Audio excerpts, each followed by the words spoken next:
man speaking in the city square, trying to tell somebody that he cares. Can you blame the voice of youth for asking what is true? Yeah, the ones that you're calling wild are gonna be the leaders in a little while, when will the lonely voice of youth cry what is true? This our world's waking to a newborn babe, and I solemnly swear it'll be their way. You better help that voice of youth find what is true. And the lonely voice of youth cries, what is true?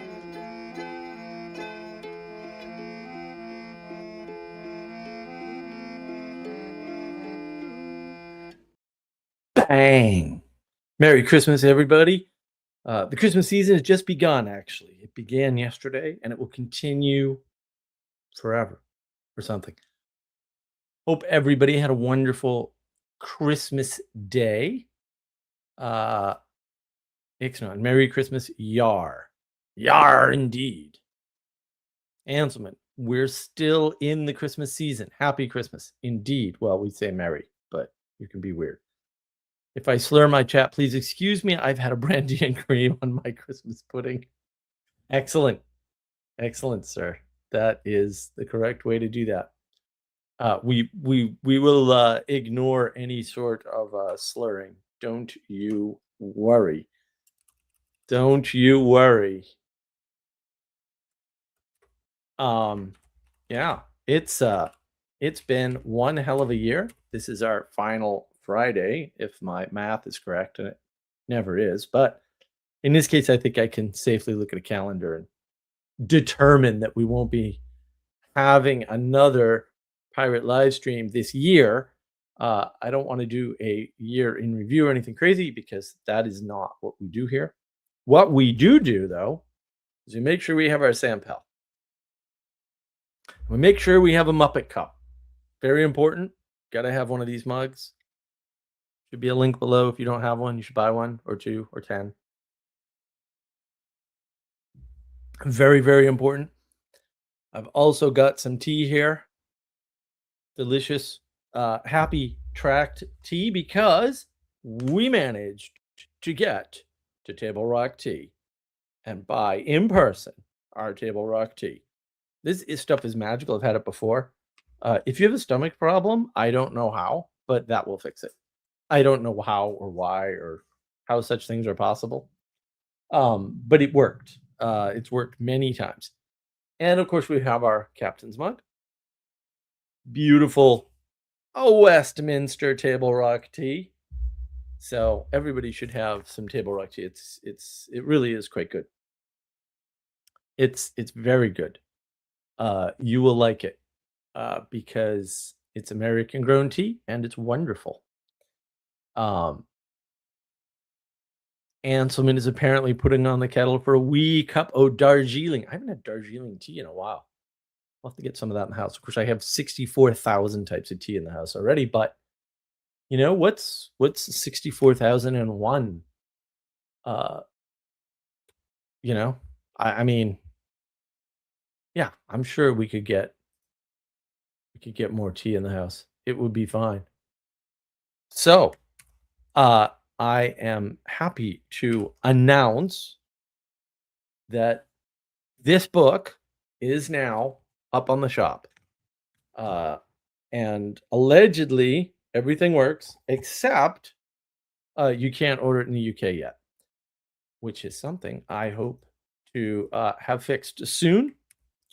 If you wish to buy a copy of the book and you're not like Ixnay and already tried to order one, then I will post the link. And that way you can go get one from my shop. You can buy all kinds of things at my shop. So you should buy all of them. In fact, you should buy several of all of them. And in fact, we have the truth boomerangs coming up. We don't have those listed yet, but we will soon. We've got truth boomerangs thanks to Sally. So we'll try to get out some truth boomerangs. So yeah, like I said, it's been a hell of a year. Let's see what wisdom Nassim Taleb can give to us about the whole entire year, because I'm sure he can. Fate is at its cruelest when a banker ends up in poverty. I love it. That is true. That is true. Bankers should not end up in poverty unless they're evil people, in which case we should take everything they have publicly and announce it and then throw them in prison. Different problem. And that's really what we're suffering from. This is the year where that becomes clear. I've seen a lot of kerfuffle. I know I've mentioned this before. It's my live stream, and I mentioned it again. This Epstein Files thing is not going to go the way everybody would like it to go. We're already seeing it. I've already responded still on several of these Twitter threads. Like, they didn't break any laws. They didn't break any United States laws. They're not going to jail. I'm sorry to disappoint you. Also, you're an idiot. Oh, I don't know what the retaliation from that is going to be, but I don't suspect it'll be good. Embarrassing people is usually a bad plan. And, Christmas time when the family's around, embarrassment is something that flies around quite a bit. I hope you didn't have any. I didn't have any. Now, my family's embarrassing, but Sarah's family is not. And we spent the Christmas with her family. So it was wonderful. And that's been the theme of this year is everything's being revealed, and then things are not going the way people expected them to go. The Epstein Files are going to be wonderful because it's going to just exemplify this more. People are going to go, we release the files. No one's actually broken any laws that they can be prosecuted for, except the people who are already either, quote, dead or in prison. And then we've embarrassed a bunch of wealthy people who control things. Lovely, lovely. Yes, let's piss them off and not be able to arrest them, and then be mad that we can't arrest them. Oh, that's great. More frustration for us. This was not a good plan. This is ill-conceived. And you're to some extent caught up in the milieu of the people in the hierarchy above you. Like, that's never going to change. It's always been true that by definition the people in the hierarchy above you are doing things, and you can't change that. Like, and nor should you necessarily, by the way. So, as much as I hate to say it, a lot of people make a lot of hay around whatever their indiscretion is. Like, oh, he lied in court, or oh, he stole some money, or oh, he cheated on his wife, or whatever, and then they don't get the results they expect. Why? Maybe the world doesn't work the way you think, and we haven't learned that lesson. I mean, people are still going around thinking the world works a certain way, even though all of the evidence is against that mode of thought. Just the world doesn't work the way you think. And you can bounce from, sagely guru to sagely guru all you want, but you're kind of trapped in an NPC pattern there of, well, this week we're going to listen to Tim Pool, and then he's going to betray us, and then we're going to listen to somebody else, and then we're going to listen to somebody else, and on and on and on. And the problem is listening to things doesn't get things done, but it does prevent you from getting things done. So, there's that. I mean, that's not a good thing though. So I don't recommend it. I recommended you get busy writing books or building communities on writing books, which would be even more fun. Or building communities on anything really. And that's why the book is out. That's what the book is supposed to help you with, is to understand that, you got to get out there, and in trying to, we'll say, enact a community, maybe you can figure out how to be part of one. And if you can figure out how to be part of a community by navigating a wisdom community correctly, then maybe that would make the world better.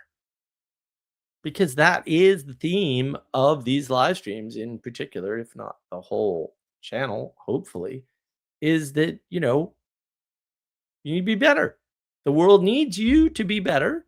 And in order for the world to be better, you need to be better. That's just the way it is. But what have we seen? We have seen a lot of lying, right? Turns out the BBC is not to be trusted. In fact, the English are not to be trusted because they don't understand the concept of what principles are. That's kind of a problem for me. And therefore they're unethical and immoral. Like they can't engender ethics and morality because they don't understand principles. And that's very sad. And they're not the only ones. I'm not don't want to indict them alone, we'll say, but it's a tricky thing. It might be that we have to live in a world where there is an elite group that understands these principles and understands what is ethical and moral, and that's just not available to everybody. Everybody cannot learn to program a computer. Everyone cannot learn to grow, vegetables in their garden, right? Everybody cannot learn to run a farm or even be a farmhand or be a carpenter or a plumber. Everyone can't do that. In fact, most people can do absolutely zero of those things, no matter what else changes. And this is what we're struggling with. We're struggling with this weird equality doctrine where people want to have it both ways, right? On the one hand, they want to be special and unique, and on the other hand, they want everybody to be equal. It's like, well, listen, there's a fundamental contradiction there that has to be resolved. You can't keep it up. You can't keep saying, "Oh, we could just educate anybody to be a plumber." No, you can't. That's false. Or a coder. Learn to code. Yeah. Yeah. I cannot tell you the depth of my despair when people said learn to code. I'm like, all right, listen, let me explain something to you, son. We have too many people trying to code who suck at it. We don't need more. Like, this is how you get terrible software. And we have so much terrible. It's so horrible. Like, I don't think a week goes by where one thing or other, like payment systems are down. You know, they're not crediting things correctly. They're not allowing you to pay bills. Like everything's broken that's on the computer. Everything. It's horrible. It's horrible. It's absolute torture. For me, I was a release engineer, among many other things. Release engineering is it's got to work when you give it to the customer, right? Like that's the key. You don't want it to release it to the customers unless it is bug free. And maybe you can't quite achieve that. Although, actually, to be fair, you almost certainly can. It's the banks used to do it all. This is funny. The banks should do it all the time. Bank software would almost never have any bugs in it because they were just really careful with their testing. And that's it. Long development cycles, long release cycles, and lots of testing. And if you test correctly, you don't have bugs. If you release with bugs, that means you test terribly and you're probably not testing at all. That's what that means. It doesn't mean anything else. It cannot possibly mean anything else. Properly tested software releases with no bugs. I worked for a Fortune 500 company back in the early 2000s, and one day I was like, why do we have a QA department? Because we had an automated test suite that did like 12 million tests a night. It was unbelievable in 12 hours. So they told me once the QA team in the last release had caught a bug and something was spelled wrong on a button. It wasn't a functional bug. There was no functional. They almost never release functional errors. Now, to be fair, that's the software that designs chips. And so it's pure math, basically. So it's pure math and a bunch of cool interfaces to cool things. You can draw your chips on a screen and stuff. And those are the chips in your computer right now, by the way, because there were only two players in that industry. Cadence, who I worked for, and Synopsys. And the bottom line is, it's if you run the right tests, you will never release that software with bugs, ever. And it had no bugs. Not all the time, but almost every release had no bugs. This is a doable thing for most pieces of software. We could have a discussion, which you will lose because you'd be wrong, about whether or not you can make every piece of software bug free. Of course you can. I've seen it. It works for any type of software. But you could argue that, oh, it's too hard in certain types of software. I suppose you could try to make that argument. I will beat you with that argument, though, and you will be sad at the end. But like, I get it. And the great revealing is here. Excuse me, whether it's AI or it's just the general crappiness of every website you go to, every piece of software you run, everything on your stupid Android phone or your Apple phone for that matter. Like the great reckoning is here, guys. And AI didn't pan out. It's a house of cards. It's all gonna die a horrible financial death for sure. That's abundantly clear to everybody now. All that money, quote, tied up in investment is going to go poof up in smoke, like it did with the whole self driving car nonsense. Unbeknownst to most humans, there was somewhere north of $100 billion wrapped up in automated driverless car delivery companies. Yeah, they're all gone. All that money's burnt. It's toast. It's over. That money has vanished. That was supposed to manifest, 5 years ago now, and it never did.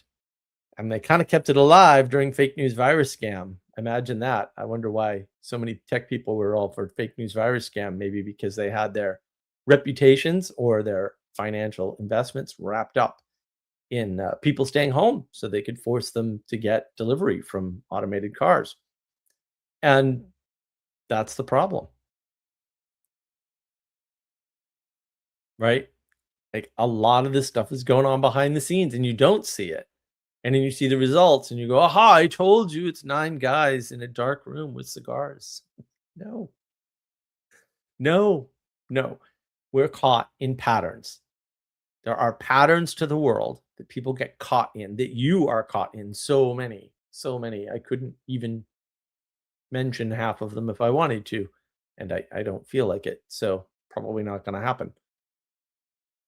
That's the problem, is that the world is a super complex place, and no matter where you look in the world, you can see things. And you can then interpret those things any number of ways. And that's a big problem, actually, as it turns out. That's just a huge problem. We think because we can interpret things any number of ways, that that is somehow significant because we can pick one of these ways and that's the way it is. But the fact of the matter is, just because there are multiple visions of how the world is, because the world is so much bigger than us and we only kind of have one perspective on it because we're only one entity perceiving it, shouldn't be that hard. I know the science idiots struggle with this. I don't know why. I think they're probably retarded. I can't come up with anything else. Been trying for decades. No redemption there. They're just dumb in that particular way for whatever reason. Blind as bats. Peterson points it out. Everyone loses their mind. This is the problem. It's a complex world. We get stuck with our own perspective and we don't realize the significance that there are other perspectives that can be adopted. There are other valid perspectives. And then we have a plethora, a flood, if you will, of perspectives, and we keep choosing different ones over time. I did this whole live stream on these people analyzing the Fuentes Morgan debate. And it did pretty good, actually. Not as good as I thought it would, but who knows what suppression's being put on this channel. We know some of it, but we don't know all of it. These people all have very different views of why that interview, it wasn't a debate, went the way it did. Those views are fundamentally incompatible in many cases, maybe not all cases, but in many cases. And no one's sitting back going, wait a minute, why do I have 4 differing explanations for the same event? What does that mean about the world? And which one should I pick? And why should I pick that one over the other one? People aren't asking that question. But that's a question that needs to be asked because we've already destroyed the hierarchy and now we need it back real quick. And no one's revivifying anything. Peterson's off doing Peterson Academy and Ralston and all that. Okay, and maybe academia needs to be fixed. I get that. But is that the right approach? Are you fixing the right thing in the right way? Because that actually matters. Hint, they're not, but whatever. That's a discussion I'd love to have with somebody at Ralston or Peterson or, you know, I'd settle for, one of the big YouTubers. I think it's an important conversation to have. Dr. John Vervaeke talks about proper problem formulation. Yeah, well, I'd like to see people doing that. That would be fantastic. But in order to have proper problem formulation, you have to have a proper perspective on the problem. You can't have a limited one-dimensional perspective. That ain't going to work. That's why everything that people are doing is not working. Like, that's why. It's not the only reason. It's the primary reason. And it's not like any random thing, because this is true of any random thing, can't do something positive for a while. Of course. Also, random and any and a while. That's a problem. If you want to fix the education system, first you have to divide it into the appropriate categories, and then you have to address each of those problems where they are and not treat them as a monolith. Higher education is higher education. We've learned nothing from Mike Rowe's dirty jobs, apparently. First of all, those are the jobs that allow higher education as a concept to exist. Maybe we should focus on that first, huh? Since it's a baseline, a grounding upon which the other thing is built. Now, no one's doing that. Okay, so I'm just going to tell you, your solution is stupid. You didn't think it through. Sorry. You can have all the great higher education in the world that you want, but if your lower education sucks, and it doesn't matter. I'm not saying it won't work or it won't work for 2% of the people, and I'm not even saying that's not super important because it is. I'm saying this is the wrong way to approach a problem. Period. End of statement. Sorry. I don't know why this isn't obvious to you people, but also it should be obvious. Let's address the problem in lower education first, and no, not homeschool. Please, no. Every human does not make a good teacher, even of their own children, or perhaps especially of their own children. Every homeschool experience is not necessarily a positive experience. Like, that is not how this works. This is what we have to be aware of. Sally Joe Cooper, Mike Rowe is doing more for education in America and dignity in America, more importantly, than Peterson Academy. That is correct. I've heard a lot of complaints about Peterson Academy because one can be implemented against reality. Yeah. Excuse me. And that is precisely the problem, is that academics can't afford to live in reality. That's why when they talk, they go, we can't know reality. And I go, excuse me, that sounds like a you problem. It ain't my problem. I don't have that problem. I got other problems, but not that one, for sure. I got other problems, way other problems. That is not one of my problems. So I'm sorry, you have that problem. That must suck for you. You know who doesn't suck for? Me, because I'm at a tactical advantage because I know reality and you don't. Sucks to be you, dude. Good luck with that.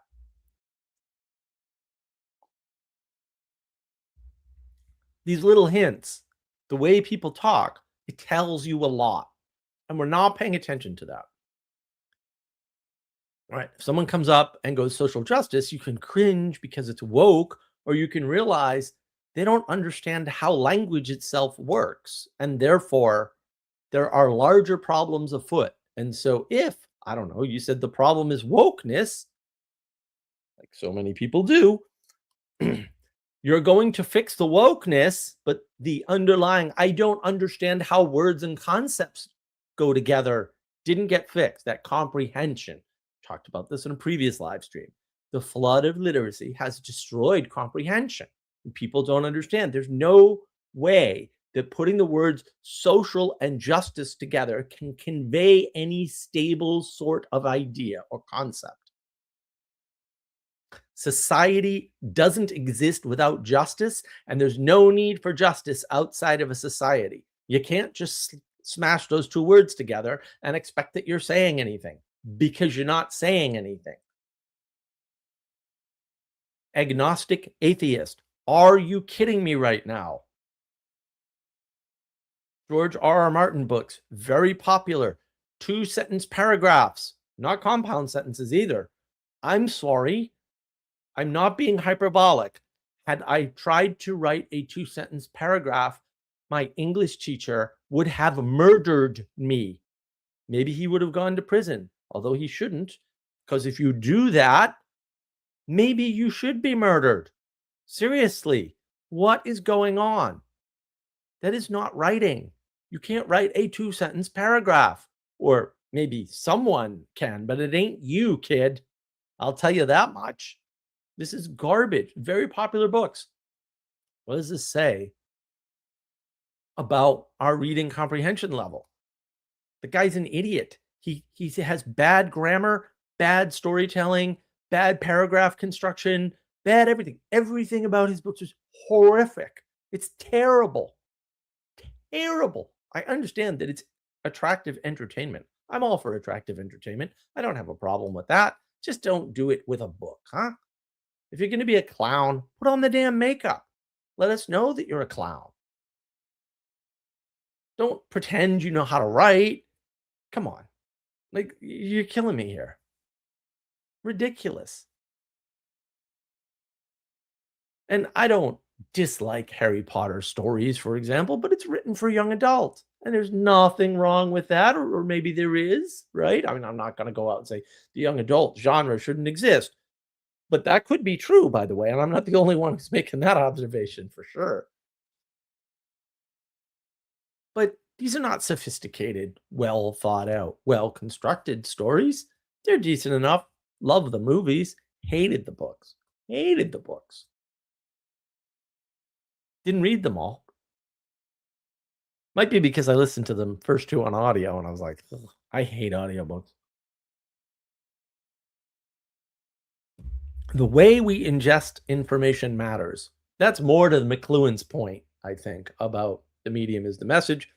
Medium is not the message. I don't know why he says that. Haven't figured it out yet. Maybe someday I'll figure out where his error is there. But there is a point to, you cannot use something written, for example, and just put it on a movie screen.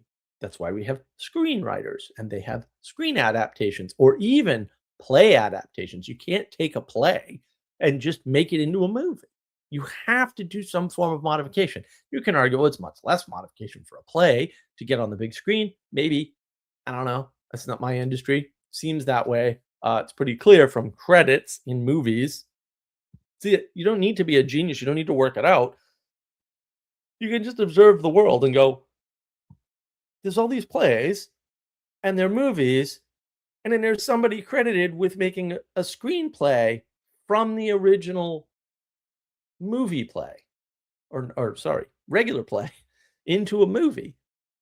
Why would that be? Well, obviously, there's got to be some work involved. That means you can't just take the one thing and turn it into the other thing without any effort. Okay. Why that kind of effort? Oh, because it needs to be rewritten. Obviously, it's not that hard. I don't need to know the details or work out the logical steps and, well, logically, what's missing in a movie versus I don't know and I don't care. You just make the observation and be happy that that is an observation and move on with the world. And that's the problem, is that people aren't doing that.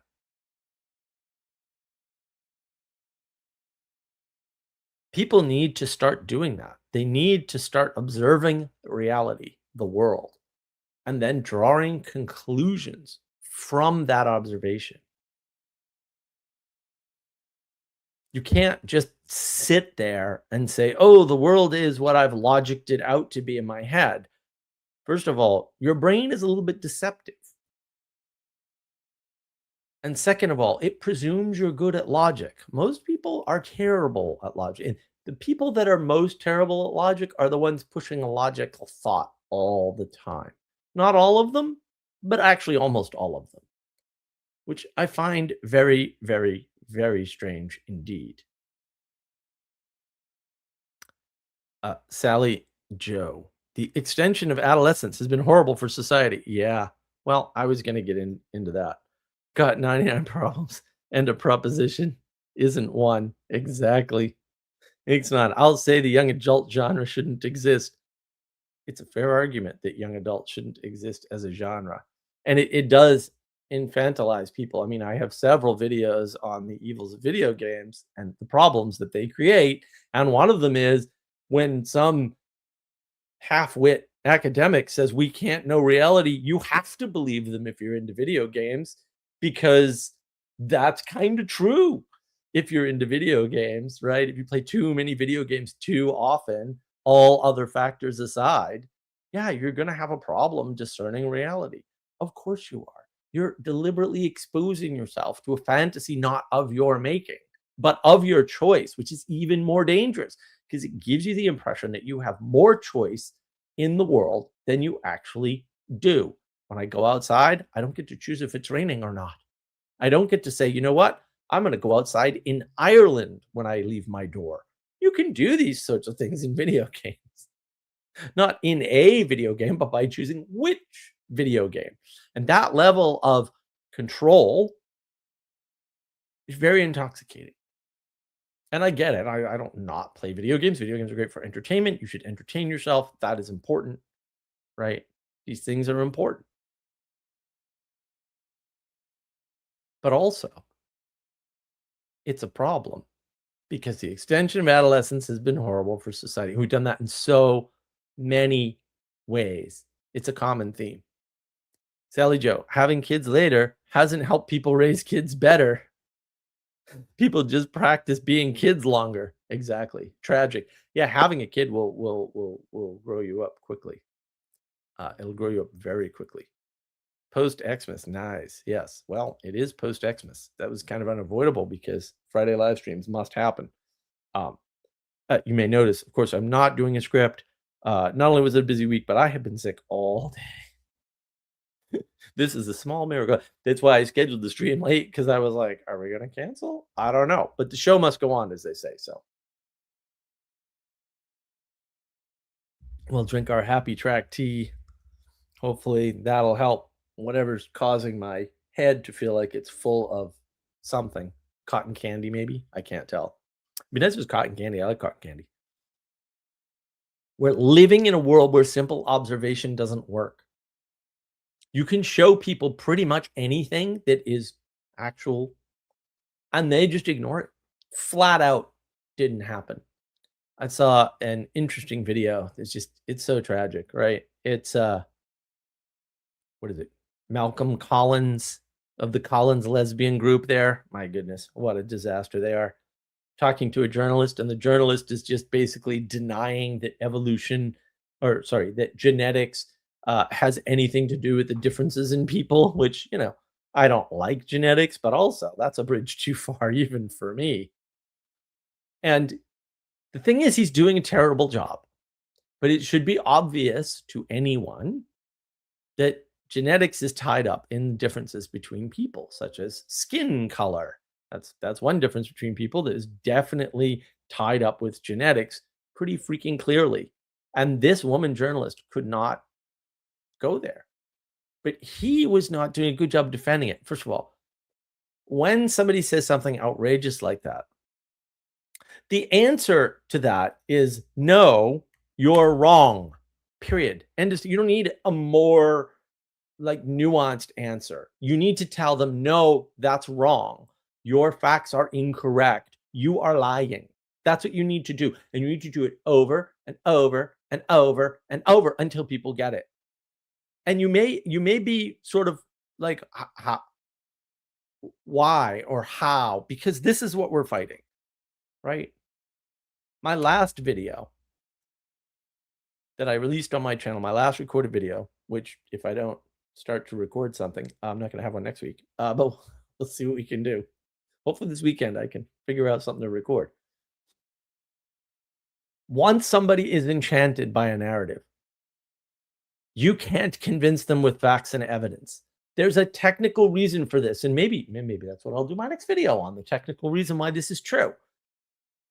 But to give it a quick overview and not a deep dive, basically, if you lay out facts and then you lay them out in a certain relationship using a certain level of authority, you can't just bring new facts to the table or remove existing facts to remove the belief, because the belief is predicated on the authority, the relationships, and the facts. That's only one of three pieces. So you can remove the facts and it's not going to change their mind. I'm sorry, that's just not how people work. I'm sorry that people don't work that way. It actually hurts my soul. Also, people don't work that way. It's a big problem. That's more the issue. So if you haven't seen the video that sort of does this in an animation, I have posted the link in the live chat. If I remember, I'll post it in the description too, although I rarely get back to such things. I really need to just design a little AI tool that will go back and like fix that for me, because I've actually set up the videos so that that's probably, you could do that with a 90% accuracy. But I've been distracted with my AI toys, so I haven't been using them wisely enough. Sally Joe didn't even get to do an op review on Mark one time for the live stream. I failed the channel. Okay, Sally. Denise, my Christmas video is about the full biological function of the Christmas tradition. Biological, not cultural. I'm looking forward to it, Denise. I did queue it up, but I haven't watched it because I was sick all day. And I just saw it recently and I said, oh my goodness, it's 40 minutes. I don't have 40 minutes because I had to watch a movie. Old movies, don't read old books, but do watch old movies. They're quite good. Yeah, that, it hurts my soul when people say things like read old books, because I'm like, well, not everybody can read old books and not everybody will understand old books. And old books are great if you have a teacher guiding you through it. Or they're great if you read them with a group of people, right? Or they're great if you have already been trained in the capacity to read these things. But if you haven't had that happen, then they're detrimental. That's the problem. They're actually detrimental. Denise, thank you, Mark. You can skip the first 5 minutes of rambling. I do not. I do not do that, Denise. I do not do that. I'm sorry. I believe very much that context matters, and that something that seems inconsequential to the point, however much you may want to skip it, may not be, and you wouldn't know that if you skipped it. And that's why I very rarely, I mean, I do it every once in a while, but I very rarely listen to things at 2x, because I want to hear all the tones. Because the tone of how somebody says something tells you a lot more about what they're saying than what they're saying. This is the easiest example is sarcasm. Sarcasm famously doesn't work in text. Why? Because sarcasm is conveyed by tone. It's not conveyed by words. It's not conveyed by propositions. We're living in a propositional tyranny. I've seen more people on Twitter now kind of figure that out. Oh, wait a minute. Huh. Wow. I think it was Andrew Karpathy, who's a reasonably famous in computer AI circles. Andrew Karpathy, agency is greater than intelligence. Well, yeah. Well, you're measuring intelligence on propositions. That's what an LLM is. It's a giant propositional pattern finding machine, basically. But he thinks agency is greater. Okay, yeah. Knowing and doing is two different things, as my unfortunately deceased uncle used to say, and it's kind of important. Doing beats knowing every single time. And why would that be? That would be because the man who knows everything and does nothing has no impact on the world whatsoever, except as a parasite. So, kind of not a positive. The man who does as many things as he can and knows nothing is going to do a few good things just by random chance. So, it's a superior position because the world is asymmetrical. I don't think people figured out the asymmetry yet, but it's there and it's coming. People are starting to notice, wait a minute, these two things aren't the same at all. No, they aren't. The BBC being reported as having, quote, misquoted Trump is not the same as the BBC having edited a video and shown that edited video to people of Trump speaking words that he never spoke in an order that they were never spoken. That that's not acceptable, and that's not a misquote. Like, misquoting is different, and, like, that happens all the time because it's unavoidable, because we make mistakes. That is not a mistake, that's an on purpose. Those are different. It is actually relatively easy to tell the difference, but people don't have discernment for mistakes versus things that are deliberate anymore. I don't quite understand why. I've never had, again, I have no problem discerning reality. It's like right there. It's not that hard. You just have to give up your fantasy to discern reality. Maybe stop playing quite so many video games or something. That would help. Reality you're going to experience pretty straightforward. So it's not that hard. But if you're preferring the fantasy that BBC has, we'll say, within your lifetime, uh, unless you're really, really old, has given you, good, honest information, you're living in a fantasy. They have not. This is pretty clear now from the evidence that we have already.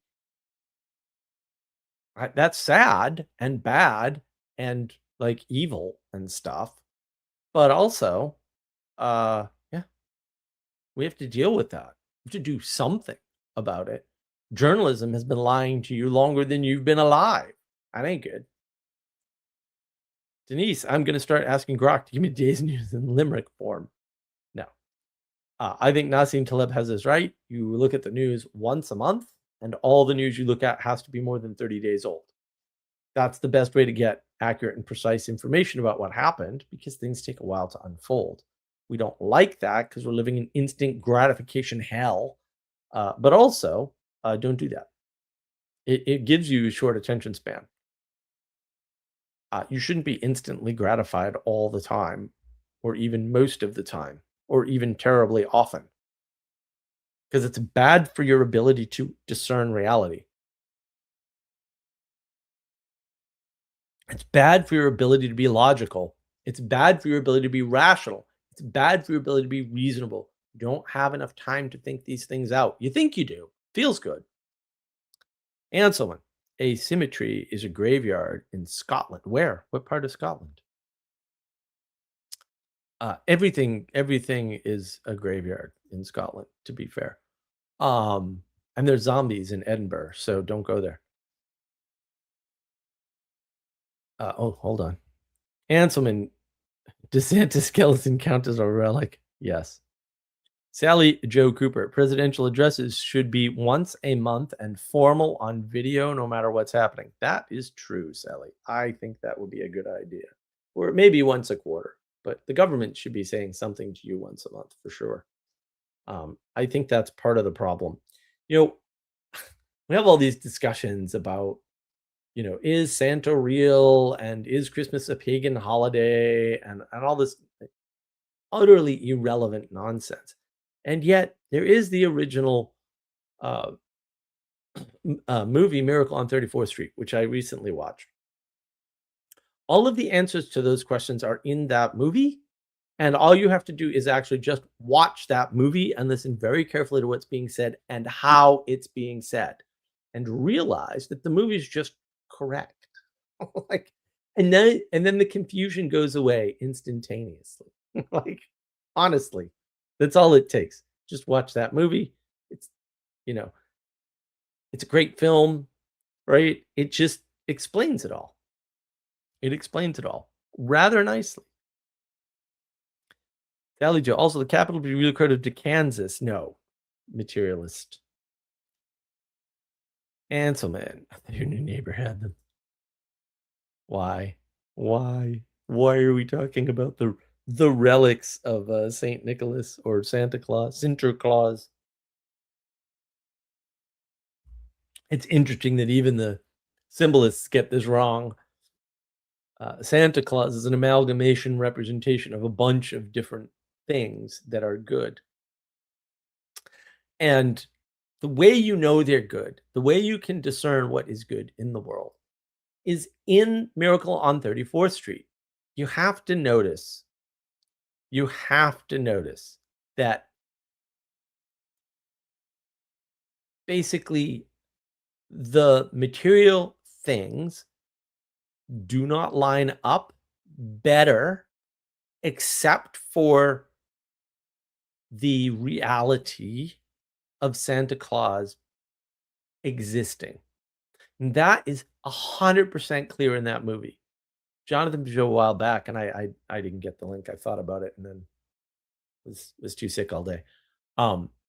Did a wonderful video on whether or not weeping icons are real, and he gives this wonderful example. And they say, "Aha, we see it was the statue wasn't crying. There was a leak in the ceiling." And it's like, well, okay, bro, but the leak in the ceiling isn't anywhere near the statue. How the hell did the leak get on exactly the right spot for the statue to make the statue seem like it was crying, and in such a way that it took a detailed and careful examination to figure out how this was happening? There wasn't water anywhere else in the building, and yet there was a leak in the roof, and yet it was so small that the only effect was the statue crying, and the statue's not near the hole in the roof. That's a little weird. Same principle as at play in the original Miracle on 34th Street.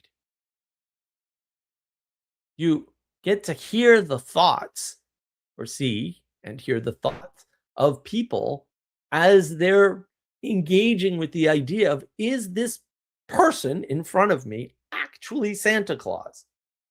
And their justifications for concluding yes may seem silly or outrageous, except they work in the material realm really well. But the results of them siding with the yes is just good. Everybody wins. It's not a zero-sum game. Why do we think it's a zero-sum game? We think it's a zero-sum game because we're stuck in the video game reality, which I have a video on, of course. I don't have the link for that setup, so I'm not going to bother. But video game reality confirmed. So what are we to do? We need to get out of that. The video game reality flattens things. It gives us this weird sense of cause and effect that doesn't map to the real world very well. It requires legalism. It requires disenchanted thinking. It requires small, minute, short attention spans. It requires those things. That's not the only thing, right? Teaching people STEM is not good for them. First of all, half of it's wrong, so that's always a problem. But when you're giving people the material perspective only on the world, that's what they prefer. Not that's the only thing they believe. Materialism isn't the belief that only material exists or something stupid. No, it's not some physicalist, reductionist attitude. I think that's how Vervaeke says it. It's not that. Materialism is just preferring that material cause and effect perspective over other perspectives.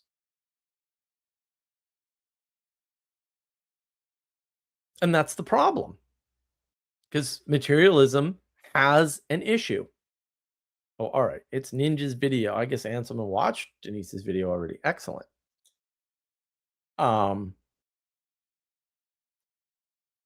It's not materialism equals no context. Right. Science, absent context, which is Jordan Peterson was pointing out all those years ago, still true, uh, creates a problem. I mean, that's why all of those people are postmoderns, or they defend postmodernism somehow, or they defend the postmodern thinkers and condemn postmodernism, which is a contradiction, by the way. Um, you should not defend the ideology of evil people, period. I don't know why I would have to say this publicly, but I feel like I have no choice. Nietzsche led a horrible life. His philosophy is garbage because he led a horrible life. His philosophy, his beliefs lead you to die of syphilis alone. No thanks. I'm out. Sorry. Sorry. A friend of mine, I guess I have to be, I have to brag a bit. A friend of mine once told me when I was like 18 or 19 or something, I don't remember the exact year. Maybe I was all of 20. Said, I understood Nietzsche better than people who had read him deeply. I don't know what to make of that. I don't know why he said it. I don't even remember the context anymore. Um, but I think to be fair, I think I did read Thus Spake Zarathustra, mainly because that was the book that was found in the foxholes of the Germans in both acts of the Great War. Nobody talks about that. Was he prophetic or was it causal? Because I got questions. How are you determining that he was a prophet and not the source of the problem? And is it relevant? Because more importantly, let's suppose you're a prophet and you're misunderstood, but you wrote a book anyway. And then other people read it and misinterpreted it because they're half-wits, because most people are technically half-wits. Sorry. That's just how these curves are done. They're Gaussian curves. Science does a bad job at mapping reality. Sorry, especially anything purely natural. What happens? Bad things. Great wars. It's not good. Oh, he was just observing correctly what was probably. But did you need to write it down? Did you have any solutions? It's famous. When I was growing up, this is totally famous. People talk about this all the time. You don't go to the boss with a problem unless you have a solution ready. If it's just a problem, you don't tell the boss about it. You shut up. Because you don't have a solution, why are you bringing it up? And you may say, well, that's unfair. Why would you do that? It's like, well, it's real easy. There's always lots of problems. So what? Who cares? I'm gonna say that's not universally true, but it's an interesting saying. Maybe you raise problems in public with everybody there, so maybe they can, figure out in a distributed cognition, whether or not this is a problem we need to put effort into solving. That might be appropriate, but you don't bring it directly to the boss. Very important. Very, very important. And we've lost that. Sally Joe, I'm at a point I think tattoos are just physical manifestations of insecurity. Yeah, or loss of identity. We're living in a loss of identity world, that's for sure. People without types of security in their lives end up with them. That's true. Ixnon thinks it's correct. Well, Ixnon is a brilliant thinker, so I can go with that. I think the issue is what do you do about that, right? Anselm, Zarathustra's name seems to have been misused. Never read Nietzsche. I think, yeah, look, everybody says like, oh, read old books. If they're hard to read books and you misinterpret them and act them out, that's not better, but it is worse. So I don't know where this kind of advice comes from. I think these people are probably nitwits trying to be midwits. But if they were midwits, it would be a huge upgrade because they're not there. And these people are just talking about stuff they really don't understand or know anything about. And that's kind of scary, which is not to say they're not competent at teaching old books themselves or reading old books themselves. I'm not saying that. But maybe you're not competent at giving other people advice. Like, because that's probably an issue. And who's competent at giving groups of people public advice? I got real questions when we're in that realm. Now, if you have the filter of the university, maybe that changes the equation. I'd argue that it most certainly does. But does it change it enough? And are you good at that? Because I don't know. Maybe you suck at that too. Maybe you're just a good teacher, but generic advice to an entire classroom you suck at. That's possible. I'm not going to rule that out. I'm going to say that's probably the most common condition anyway, because I think just even giving good advice is rare enough a condition for people to have that most people don't have it. And if you have the skill of, we'll say, teaching an old book, well, however you conceive of that, I really don't care. Maybe that's your only skill, because many people are only good at one thing. And there are tons of people that aren't even good at one thing. I'm sorry, but it is what it is. Most people can't teach. It's ridiculous to assume that there are people that can teach well and can give good public advice even to a student body. That seems reasonable to me. Mainly because I've observed it in reality millions of times, actually. People who are terribly smart are usually terrible at communicating. What does that say for the cult of knowledge in the age of gnosis, where propositions are the highest value? Doesn't look good. Then again, we don't like the age of gnosis. That's what we're trapped in, not materialism or modernism or any of those things. The age of gnosis is the overriding perspective and frame that leads us there. We're preferring the propositions about things to the things in and of themselves, or the Platonic forms of the things, or the Aristotelian essences of the things, however you want to say that. And this is an argument older than Plato. However, it has been resolved. Why are we still discussing it? It's not that hard. All these people who say read old books don't seem to have read Aristotle or Plato, or they would understand this problem. And they wouldn't talk about reading old books, which is the discrepancy between Plato and Aristotle, oddly, not these other issues that people talk about. Their main discrepancy was over what things should be written down and what things should not be written down, and what things should be taught and what things should not be taught. That was the discussion, the discrepancy between Plato and Aristotle. Aristotle wanted to write down more things and teach a broader syllabus, if you will, right? Plato was like, no, these things should not be taught. What else does everybody miss? Everybody talks about Plato and Aristotle and they forget. If all you do is tucka, tucka, tucka, you're a sophist, and they are scumbags. Sorry. All true philosophers wrestle. Do you wrestle? Then you're not a philosopher. Bingo. Easy peasy, lemon squeezy. I don't know why people are struggling with that one. Immanuel Kant, not a wrestler. Bye. Not a philosopher. Nietzsche, headaches, syphilis. See ya. Not a wrestler. And maybe we have to expand past wrestling. I get that. But also, what did these people do? Nothing. Oh, they all did nothing. And all their philosophies lead to horrible lives because they led horrible lives while espousing their philosophy. Maybe I won't listen to any of them. That seems good and logic. This is what I mean by logic. These people talk about logic, and they do the most illogical performative contradiction of all time on other people's logical performative contradictions. And I'm like, I don't know what you're talking about. You're stuck at logic. You're terrible at logic. You shouldn't even try to logic. You're so stupid. And you are stupid at that. I'm sorry. But also, someone's going to call this out.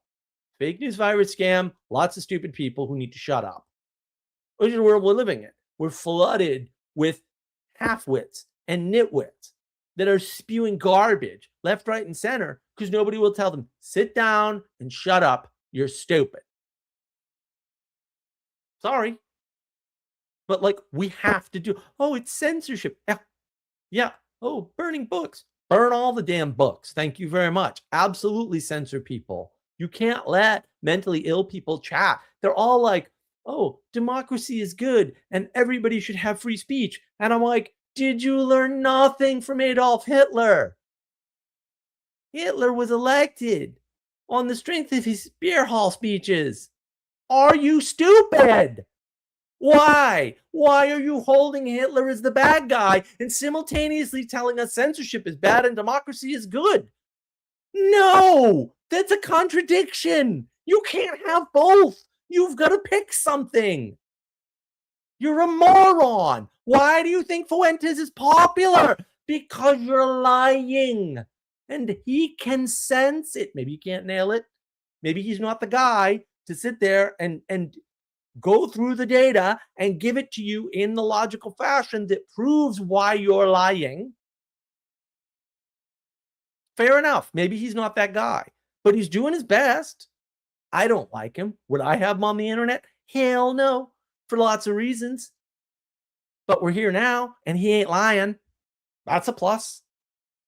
And if you don't deal with the things he's talking about, you're going to radicalize him and everybody that listens to him.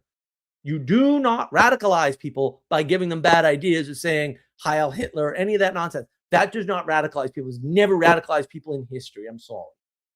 At least not a significant number of them. The way you radicalize people is when they have a truthful statement or a truthful observation or a truthful experience, and you ignore it and attack them instead of addressing their issue. If you're not going to address the issues that he's actually talking about that are real, that exist, that are happening, you're radicalizing him, and you're radicalizing everybody that watches him and everybody that watches you too. Don't do that. Cut it out. You're the problem, not him. You. Don't criticize a guy unless you actually have a criticism of the things he's talking about. If you think you have a criticism of the problems that he's actually raising, you're retarded. You need to sit down and shut up. These are not problems that you're willing to acknowledge, much less address. Go away. Get out of the conversation. Because your lack of censorship and your democracy is going to get somebody like that elected. It's already happened. I don't need to I'm getting a vision from the Netherlands because I did some DMT. No, this is not that hard. Look at history. Oh, this already happened. Oh, this has happened many times. Oh, maybe we shouldn't do that anymore. No. You're too arrogant for that. Too narcissistic. And then what do? You go there and you comment on the conversation. Yeah, you're a terrible commentator. This is not that hard. Of course, Piers Morgan is doing a reputational attack on somebody. Reputation is the thing that he values the most. That's why he has the job that he has. You can't be in the job, in the public, in that way, and not care about reputation. Clearly, his reputation is important to him. He's wealthy. It's not the quote money you make in journalism or whatever, if he makes any at all, and maybe he does, but whatever. He had money before that.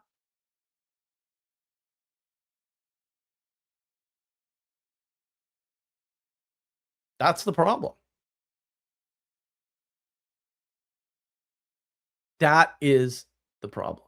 And someone, seriously, Zarathustra was a prophet of the good God and the good mind and life, Christian before Christ's coming. I don't recall. Ixnon, I know only Zarathustra from 2001 Space Odyssey soundtrack. There we go. Richard Wagner, composer. Music played a much more interesting role in that whole catastrophe, but I love some more Wagner. I gotta tell you, good stuff.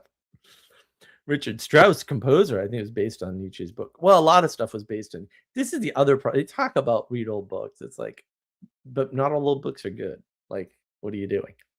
Zarathustra is the name for the Iranian prophet Zoroaster. Oh, that's right. That I remember now. Yeah. Plato and Aristotle probably knew of Zarathustra. Probably. Look. this is cracked me up. Nietzsche famously wrote that Plato was always staring over his shoulder. That means he didn't make it past Plato and Aristotle. Heidegger knew he didn't make it past Plato and Aristotle. So I don't know why you guys are reading these retards. Ansman, I walk a lot while thinking deeply. Does that make me a peripatetic philosopher or a very pathetic one? I love it. I love it. You should think deeply, but you should think deeply about the things that are around you. And then you don't have to rely on philosophy because you can take action. Can't take action on a cultural problem unless you're in a part of the hierarchy where that's possible for you. You're watching my live stream, so you ain't there. Almost certainly. I mean, I can't 100%, but also seems likely. Walking with my head in the clouds, ninja. Yeah, well, sometimes you should do that. Noah, good to see you, Noah. I hope you had a good Christmas.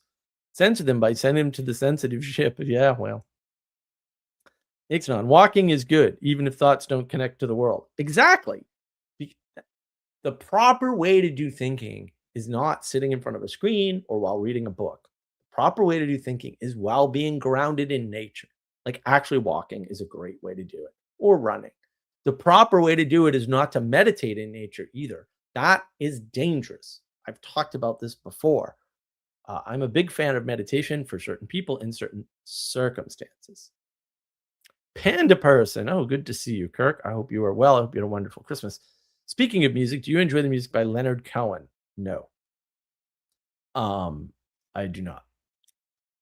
Sally Joe, Symbolic World #2 in Ohio in May. I know we were talking about that just before I came on, Sally. I don't know if I'm going to go or not. I would like to go, I think. I still have some hope for them, even after that disastrous conversation, three-way conversation on Matthew Wilkinson's channel. Oh, well. Kind of annoyed. Feel like it's inflation on my going to Symbolic World at 50% currency inflation. That's too funny. Florida's more money than Ohio. What are you talking about? Is that really this May? Are they doing it this or next year? Like they're actually doing it in 2026? That wasn't actually clear to me, although I don't remember the live Q&A very well. But it sounded like it was going to be like this coming May. Sorry, I'll go back to Tarpon Springs every year in the middle of winter. That was way more fun. Father Eric and I had a blast afterwards too. So, excuse me. And that part of Florida is particularly easy for me for other reasons. Yeah, it's too bad. Sally Joe in Symbolic World Clout. It's about 50% inflation. Oh, I see. Yes, in Symbolic World Clout. Yes, that is true. Do we want or need or require Symbolic World Clout? I don't know. I like those guys. I think they have a great way to help a certain type of person sort of suffering from meaning crisis and crisis of faith issues. I wish it were more organized. They could do a much better job, in my opinion.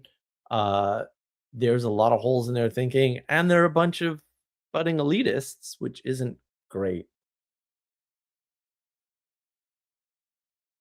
Don't get me wrong, I'm all for elitism and the hierarchy, but also, no, I mean, when you're an elitist and you don't recognize, you know, the layers below you and the depth of the hierarchy, that vertical causality, as the nitwits call it.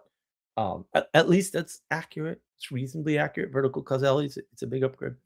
Then I get questions as to how helpful you can be in the whole situation. That's all. I just got a lot of questions. That's all. And interestingly, I was thinking about this again. I may do a video about this. A lot of people will ask these people questions and they don't answer the questions because it seems like they can't, to be fair. Like it seems like they can't answer those questions. And I have done this too. I've asked Peterson simple questions and Michael Levin and Jonathan Peugeot and a bunch of people. And they don't seem able to answer those questions. And so I don't know. I don't know. It's hard for me to know if they actually have anything solid that they can ground back to something that's helpful to people. Sally Joe, I was summoned as an artist, but I'm identifying as an artisan now, so maybe I don't care. Identity is going to pop out here for sure. I mean, that's going to happen. All right, look, guys, I am getting tired. So if you'd like to join, there is the link to join. You can pop in and say Merry Christmas or whatever else you want. You will have to go on video, however, because that's how we do it. We don't like anonymity. And I've been lucky for a while. Not that I haven't had any stream bombers, but we haven't had any stream bombers recently. So that's good. I've got to find a way. Also, I got to get in touch with Adam because he owes me a video. It might be the last video we ever do too. So I got to get it in quick while he's still not working because of holidays. Um, yeah, we're going to talk about how Otto von Bismarck ruined the world. Ugh, what a wreck. Complete and no one knows it, right? No one understands what happened. And I'll wrap Prussia into all that, of course, because we have to. And then you can kind of get a better picture of where all the bad and corruption stuff happened. And if I read another freaking person who starts talking about Germany back in the 1100s, I swear I'm going to hunt them down and murder them myself. Ridiculous. Germany there's no Germany in the 1100s, guys. Like we got to get a handle on the history here. Guys appeal to history and then you ruin it all because you don't understand that this thing is way newer than that. Like I don't get it. What is the obsession with redeeming this idea of a German nation? There isn't one. I'm sorry. There may be several nations in that region, but like I don't know what you're doing. Trying to make a bigger nation state than there is. It's interesting too because when you look at Europe, even an island like the United Kingdom, man, they can't keep a single country there. I got a bunch of them. Most of Europe. I mean, even France. I mean, they have their breakaway. Spain, breakaway little sections.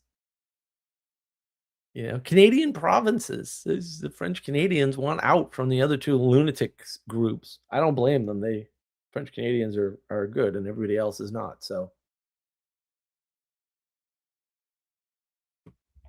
fair enough. But we're still playing this Napoleonic draw lines on a map, put a government in place, and we're done nonsense.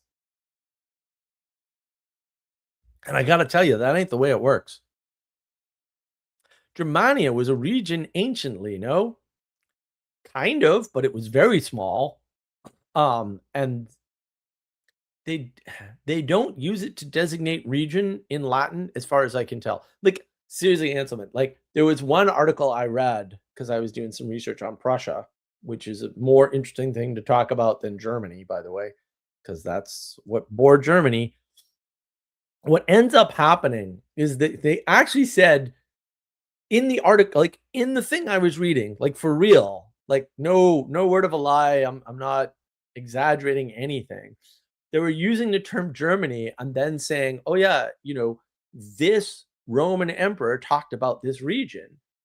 And then they put the Latin word up. And you know what word it isn't? It isn't Germania, which is a little weird because they use the word Germany, and I may have failed Latin, but I'm fairly sure that what Caesar was talking about was Germania, was the Latin term for the region.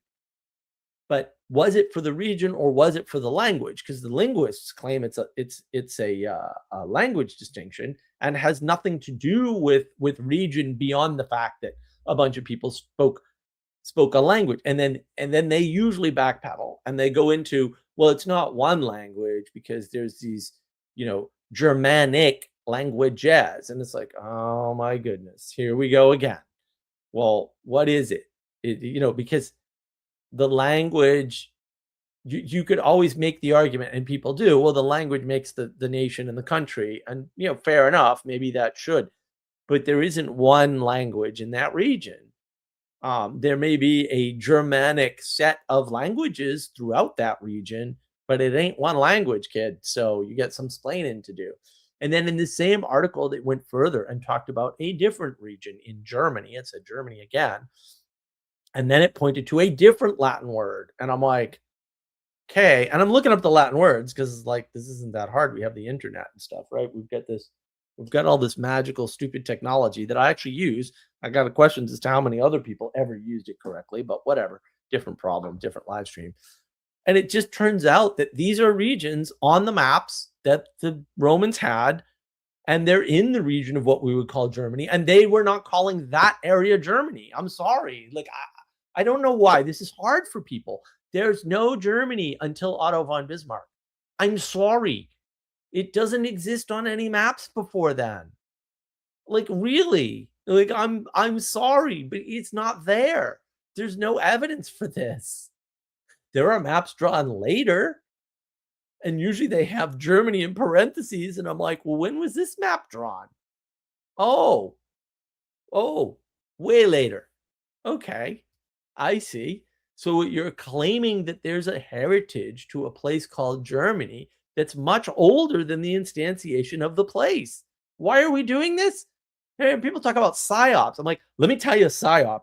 Germany, the existence of a place called Germany as a single people. That is entirely a psyop. Entirely.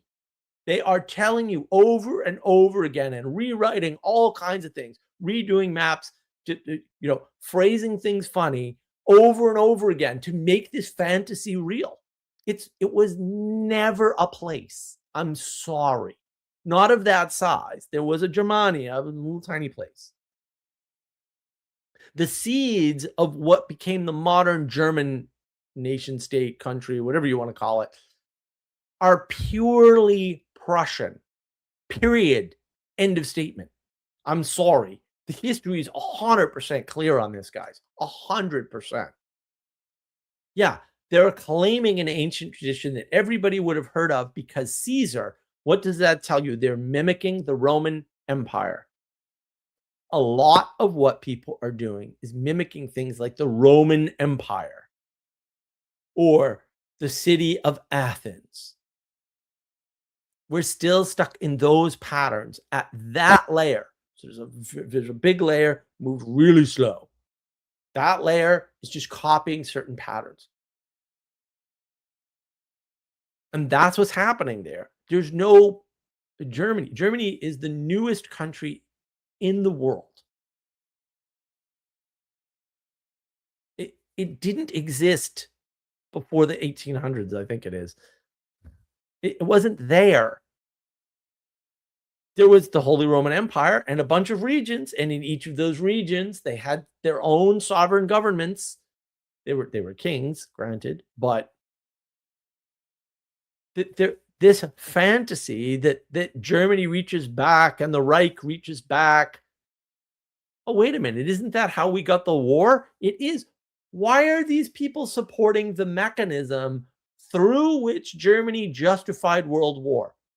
There's a good psychological question. You want a psyop? There it is. Why don't we ask that question? You think Nick Fuentes is dangerous? Let me tell you, kid.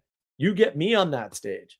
I actually know all this stuff. I've looked it all up. I've got the goods. I can show you the data. It's not that hard. Nick can't do any of that, and maybe he shouldn't ever.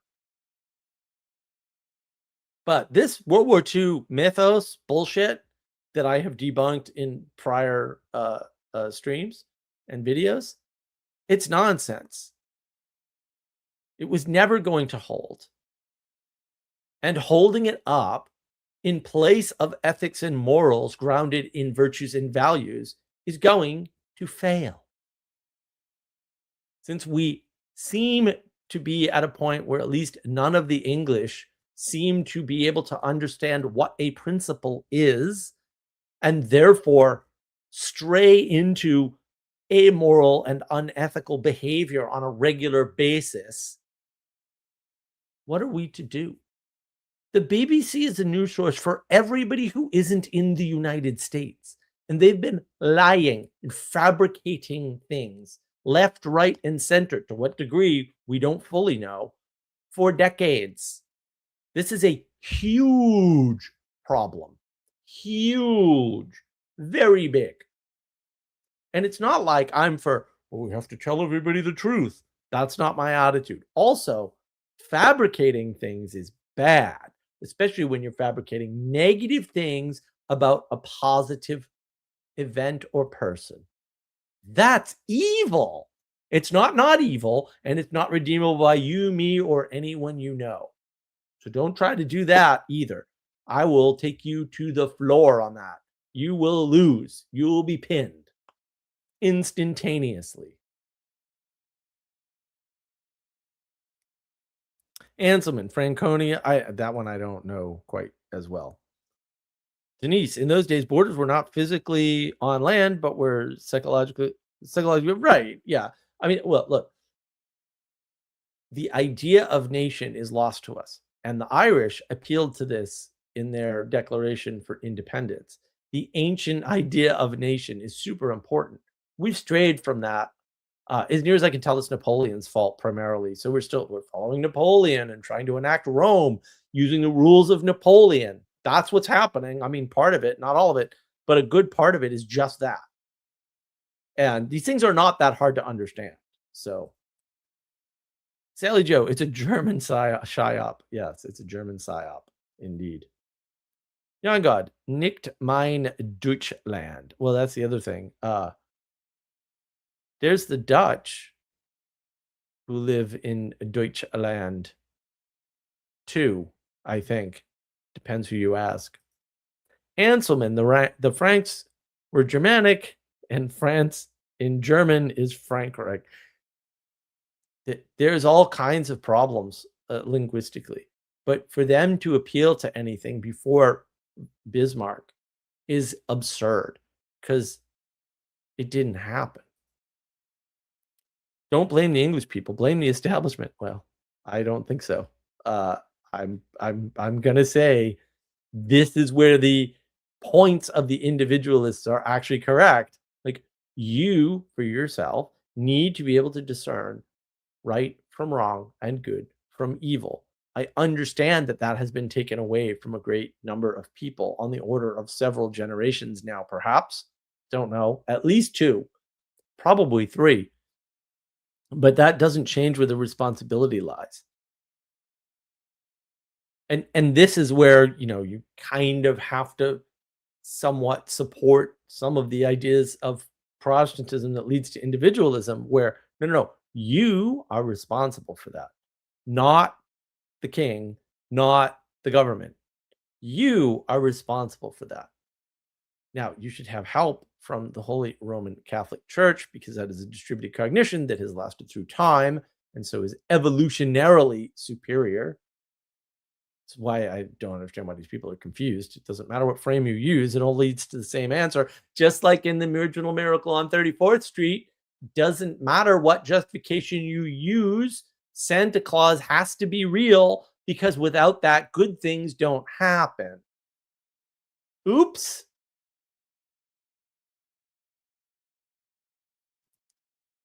Sally Joe, the dog-headed must come out of the hinterlands and kick stuff around until the locals are organized enough to hold the world together.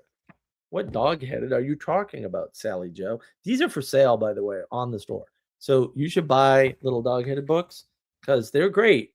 And they kind of explain some of, we'll call it, a possible way to address the problem. For real, right? And I like that book. It's Sally Joe's book, obviously, but I edited it. And it's wonderful. It's fantastic. It's her concept entirely. It's just, boy, she wanted to put too many words on that. Ixnon, Ansman, I think all the non-establishment Englishmen are Americans. Well, that's probably true, Ixnon. I mean, kind of definitionally, America came out of all the people who didn't like the English establishment. Unfortunately, not enough Catholics, but different problem. Sally Joe, the establishment is made out of people, so we can blame people. Well, the thing is, and Canada. Well, you also blame Canada. Canada sucks. Blame Canada. The thing that people don't realize is that we are not blaming individual people for their individual behavior, which is a problem. We're not calling out individuals. Okay? Because individualism doesn't exist. If you are trying to enact being an individual, you are creating evil in the world actively. Don't do that, please, because I have to live here. And it's rather annoying. We need to collectively hold people to account for their personal behavior. That's what people don't like because it's a judgment. but the judgment is there, irrespective of whether or not we hold them to account. This is the disconnect. Is it as big a sin as separating the mortgage and the note in a mortgage contract? No, but it's about the same, actually. And I'm not being funny, like, actually. When you start to separate the wrong things from one another, say, oh, well, that's their belief. That's their individual belief. You don't have an individual belief.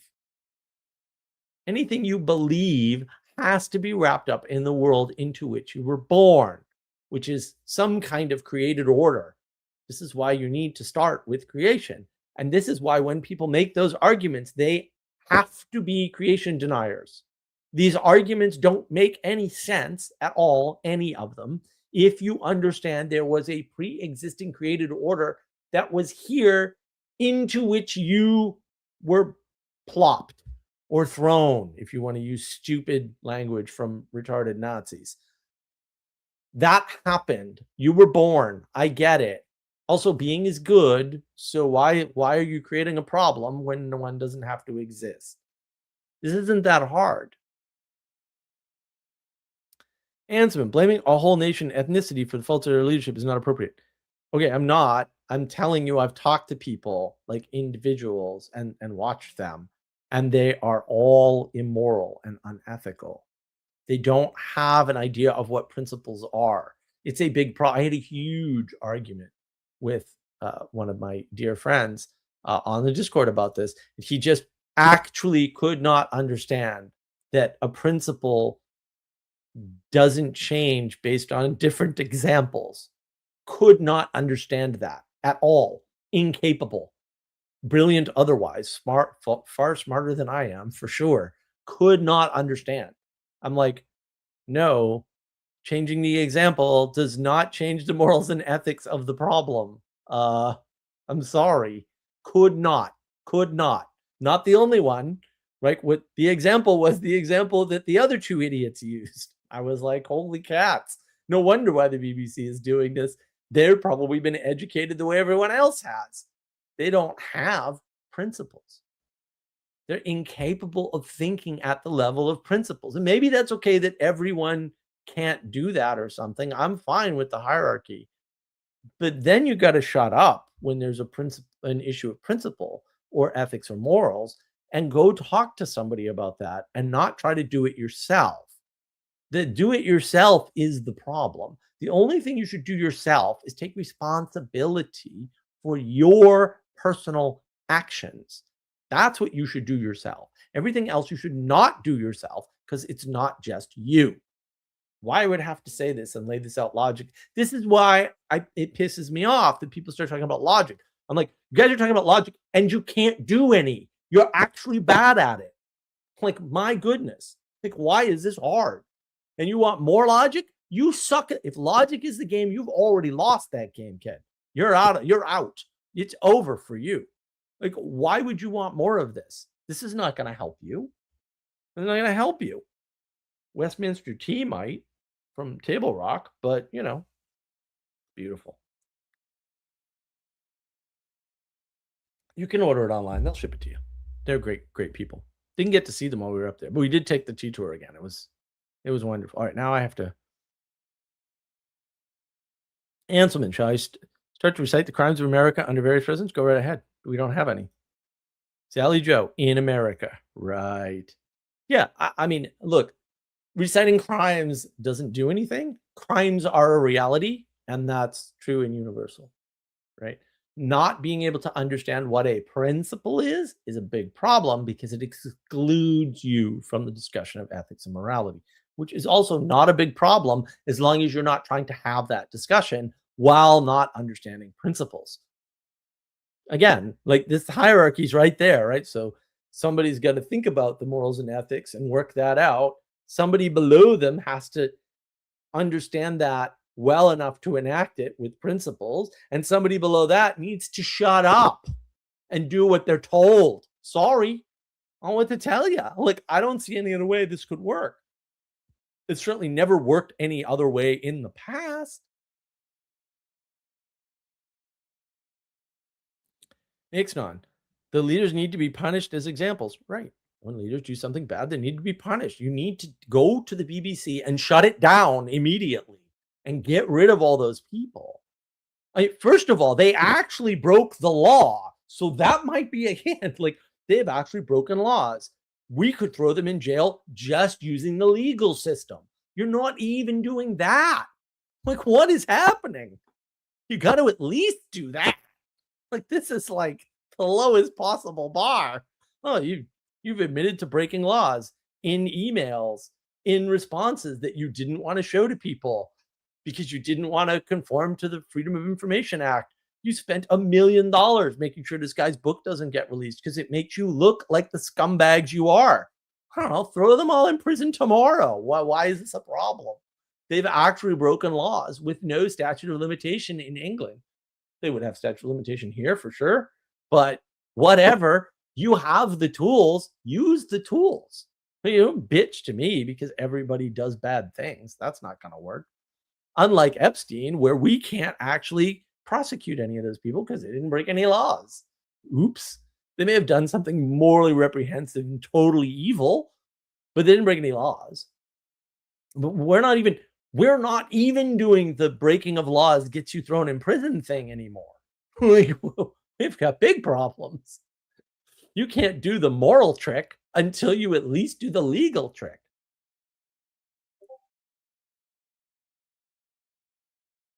That's the problem. Sally Joe, most cultural degradation issues could be resolved by applying current laws. Right. That's the bottom line, Sally.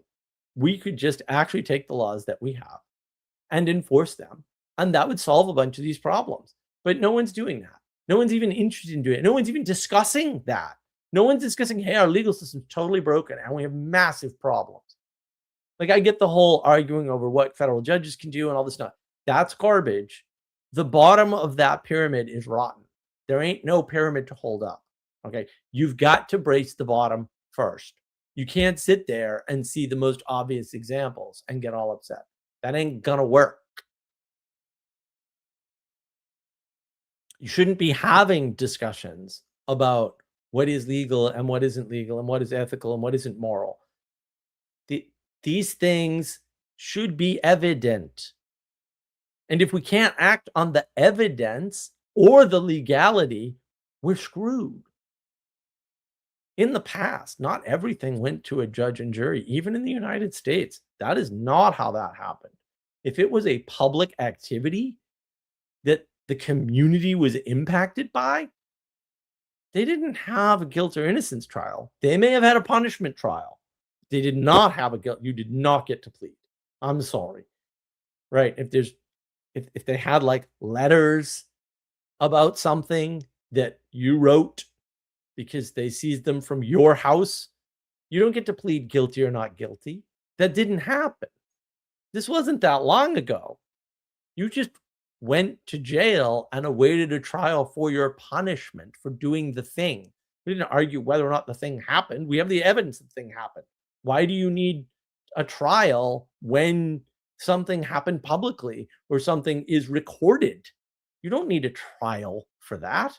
What are you, high? What are you doing?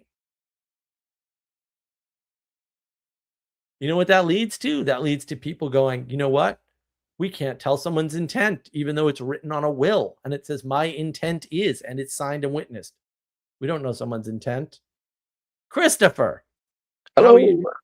I'm doing well. Talk so I can drink tea. Okay, I just wanted to come on and say Merry Christmas to you and everybody.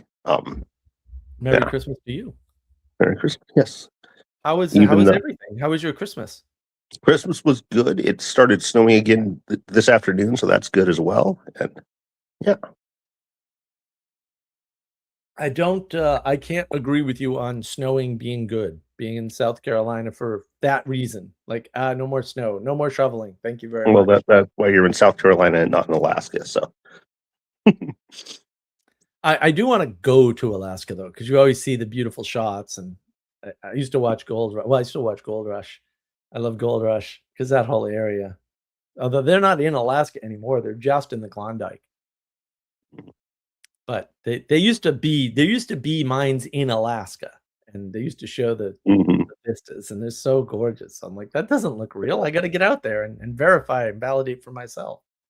Mhm. Yeah, there still would be gold mines, I think, in Alaska, but the federal government shut all that down. So,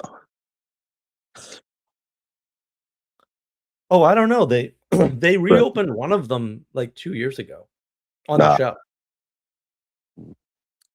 So I don't think it's entirely government, but well, probably not entirely, but yeah, a lot of it's just, is this profitable? Although now gold's at like $4,000 an ounce or something completely bar. I'm like, how close is gold in North and South Carolina to me? So there's a gold mine 10 miles from my house, or maybe it's 9 miles from the house even. It's pretty close. So there's gold in this area. The first gold rush in the United States is in North Carolina, not too far from here. cool, cool.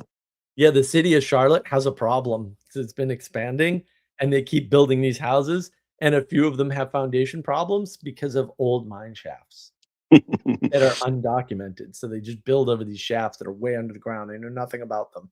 And then, they're building, so they're putting more pressure on the area, and then a mine collapses that they didn't know existed, and I'm like, "Wow, this is wild." So, yeah, that stuff is real. It really happens.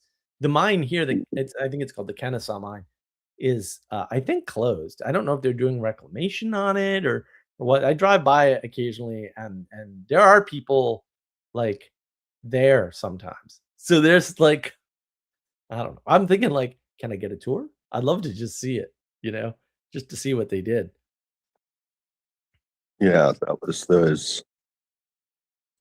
the town in Alaska, Chicken, Alaska, was started as one of the mining towns, and it's Oh, called really? Chicken because nobody there knew how to spell ptarmigan. So, That's too funny. yeah, that and Valdez was a landing site where people were going to try to land there, and a bunch of people tried to hike over the glaciers to get to the gold on the other side, but that Yeah, usually ended badly for everybody who tried it. So, right. but Isn't that an oil town now or something? Valdez, yeah, they do oils. That's where one of the pipeline ends, That's what I thought. and they Yeah. load it into one of the places where the pipeline will load it That's the onto furthest boats and north stuff. point on the pipeline, isn't it? Valdez? Not the furthest point north. It comes from like the actual oil field and gets piped to Valdez. Oh, okay, okay. That was also the ship that did the oil slick that pissed everybody off, I believe. Yes. The Valdez oil, I remember that. That was a catastrophe, and everyone freaked out. I'm like, "It's not that bad, Mhm. guys. Relax for a while." And then we've got, so I don't know if you know about this, but, like, the Gulf Coast, there's so much, petroleum in the Gulf, like, just there, and that they regularly get tiny oil slicks, especially after storms, because it's in the Mhm. ground, it's natural, and usually it's tar and not crude, or it's, really bad crude, because we don't have I don't think we have good crude down here. It all needs heavy refining. I think it needs less refining from Alaska, but I'm not an oilologist, so I don't know. Um, so it's not like spills, it's just like nature, and they always make a big deal, like, "Oh, it's an Mhm. oil spill, and we've gotta find out who did it," and it's like, "No, there was not an oil spill, just chill out a bit." But, Mhm. like, it'll wash up on the beaches in Florida and stuff all the time. Yeah, So I don't know. One of my favorite stories about the oil spill stuff was, I don't know if it's true or not, but they had cleaned up some of the like otters or whatever that had oil all over them, and they had this big Mm. ceremony and released them back to the wild. And reports supposedly, in full view of everybody there, they got immediately eaten by orcas. So, Mhm, mhm. Yeah, yeah. That's what happens. So see, you mhm. made him more appetizing and, and maybe you had the oil on him, they wouldn't eat him. They would be like, "I don't want Yeah. that. That one's contaminated with oil." And he would've lived. Who knows? Yeah.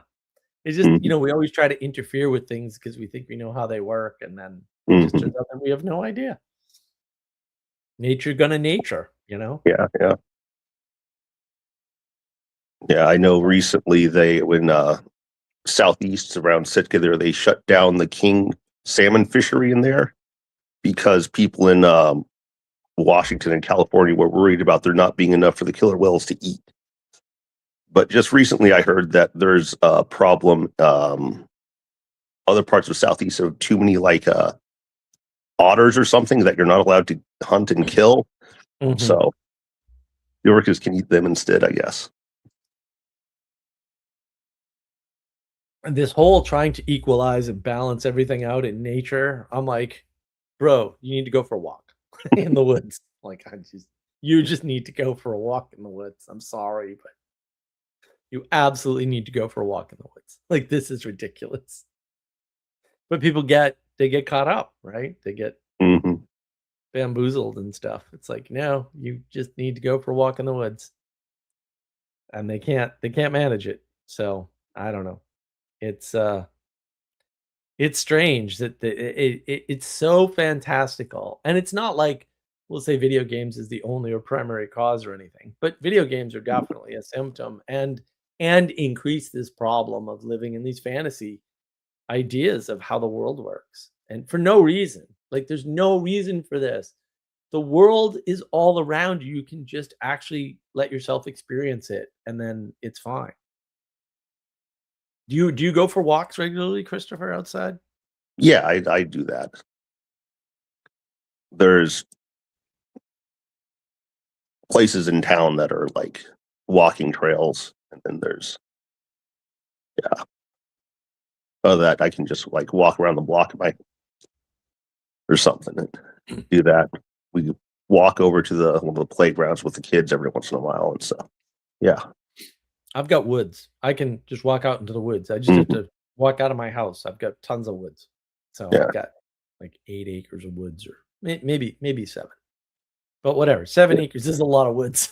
Like a lot of trees and water, and you got the pond and the outlet for the pond, and the edge of the property is a creek. So, you get everything here. You get all kinds of stuff going on. Yeah. There is also the woods that I could just walk into, and so Gotta be careful out there though, because you walk into the yeah. woods and you don't come back. And who knows if a Well, bear ate you or there's what happened. there's moose and some Yeah. bears and some wolves that live in the woods around here. So Yeah, no, you're in a dangerous place. So, yeah, it's not easy, but that's good because it keeps you well grounded. Like, you have to be grounded or you'll get eaten. mhm. That's pretty important. Don't get eaten. Yeah, getting eaten is bad. Can confirm. We need you to finish the game, and then you can get eaten once we're done with you. I'll be sure to keep those in that order. Yeah, Excellent. I will Excellent. stop not get eaten before I get more work. If a bear comes up finish to the you, just game, go, so, "Bro, I'm not done with the game." And Yep. he'll be like, "Oh, never mind. Roar." Mhm. Roar and go eat someone else. Yeah, Pretty much how that works for sure. yeah. That's definitely how that will work. Yeah. Yeah. What did you see this year? I mean, what craziness, flood, ridiculous stuff did you cotton on to in this wonderful past year that we had? Um, I don't know. Everybody's talking about politics, and they're all wrong. And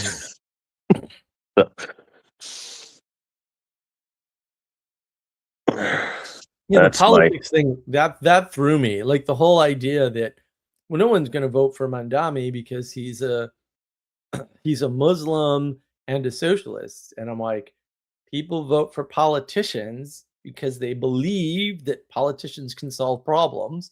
And any politician that correctly identifies your problem and promises to solve it is going to get voted for. And no one actually cares about party. They don't know why this isn't clear to everybody.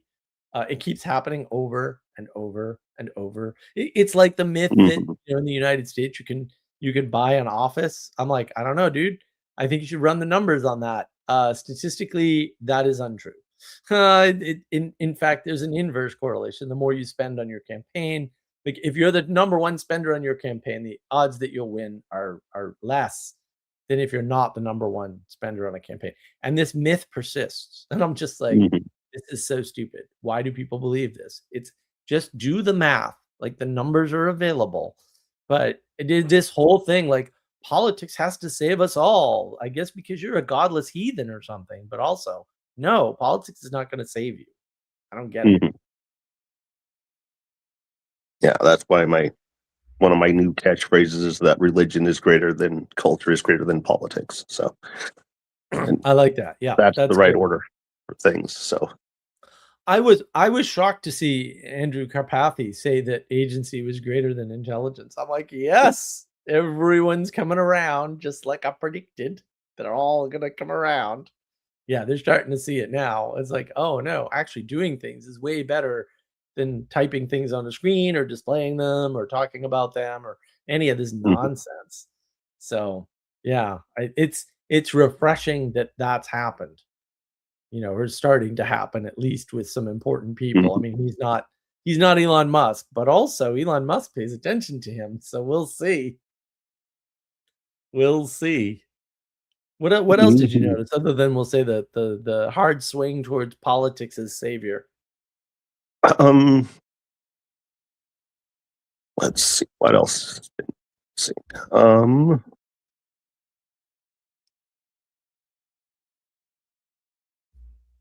Hmm, I don't know. Probably noticed a few things I've been doing wrong that I can get better at. So That's good. We like that, Christopher. We like that a Mhm. lot. You know why? Because we want everyone to be better. Because the Yeah. world needs you. In order for the world to be better, all you have to do is be better yourself. That's it. So that's great. That's good news. Yeah, I mean, I'm just the degree to which people are still completely uncooperative with one another, it's just killing Mhm.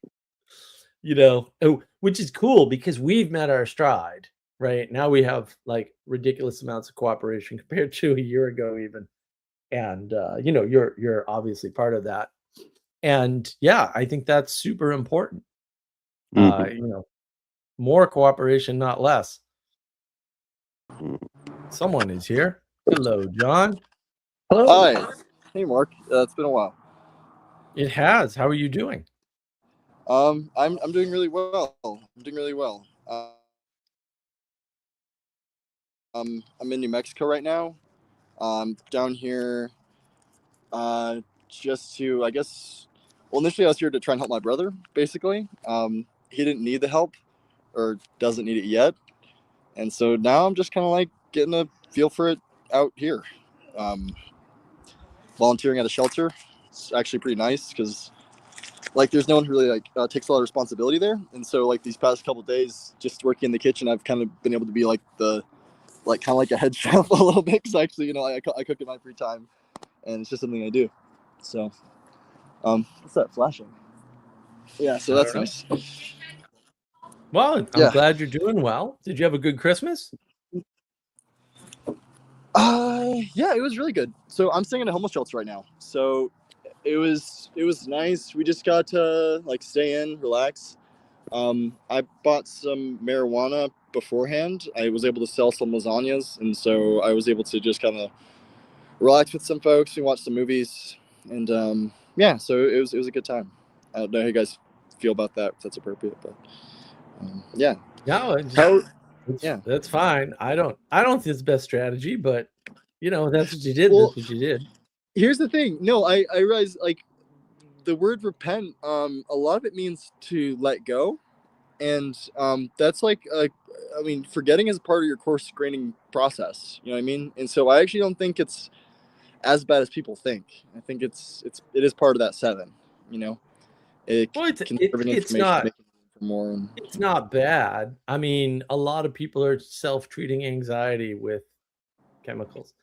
yeah, And yeah. that's what I'm not a fan of is self-treating things like anxiety with drugs is not good. Oh geez, you get the whole crew Well, here now. Hey, you know, buddy. I've been thinking recently. Hi.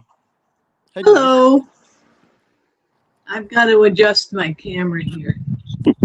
That's fine, Denise. We know who you are now. I just need to make sure it was you. You don't have to come back on camera if you don't want to. So go ahead, John. I'm moving my camera around, and that's why I did that. I don't want to make everyone seasick. That's fine. Oops. Apparently she was moving her camera around and hit the wrong button.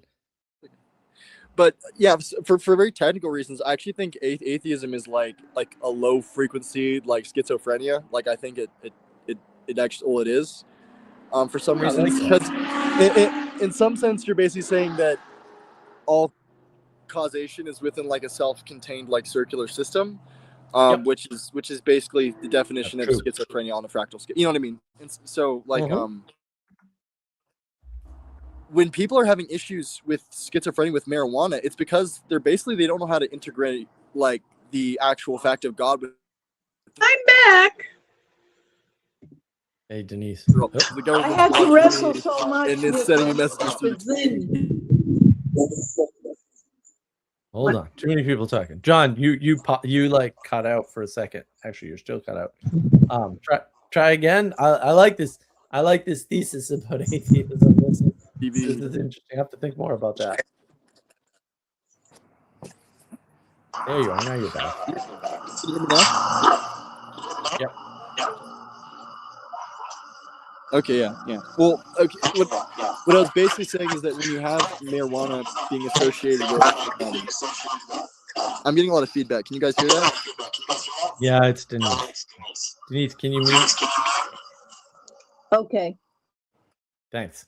Go ahead, John. No, it's all right. Well, like the marijuana, the people being possessed by demons and the schizophrenia that happens when people are smoking marijuana. It's not because the marijuana. It's actually because like they're working their way through the fact that the world actually has like information, like God actually communicates with them, and so they have to come up with basically material causes for what's actually happening. Well, there must be aliens, or there must be like computers in the wall that are sending messages. But once you understand that, like, well, this helped me basically understand what was going on, like the nature of boundaries. They're the information is I've been work through to figure out. So yeah, but atheism is essentially it's struck in there because you're basically saying that I'm causing and self-creating stuff. But, well, yeah, the atheism problem is that it's all creation denial, right? You have to begin with yourself, and that's the middle out thinking.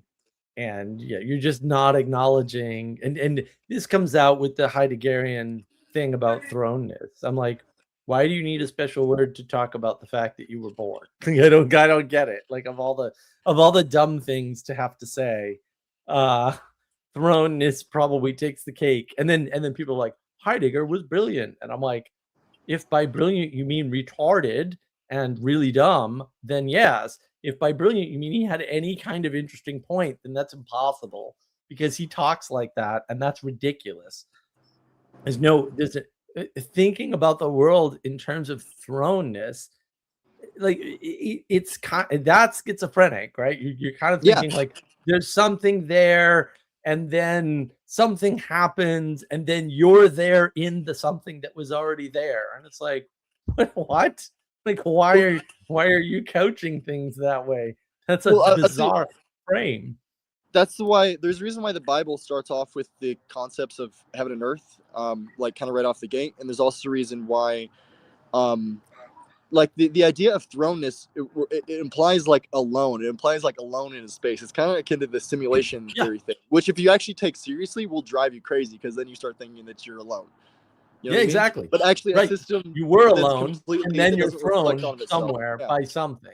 Yeah, it's a good point because you would have to have been alone, and then have to have something happens, unexplainable. Yeah, and then you're like put somewhere else, and you're not alone anymore. Yeah. Well, and I think there's a deep reason why like the twin serpents. and even just the idea, like some of the simplest symmetry is just like red and blue. You know what I mean? Like a two things in opposites.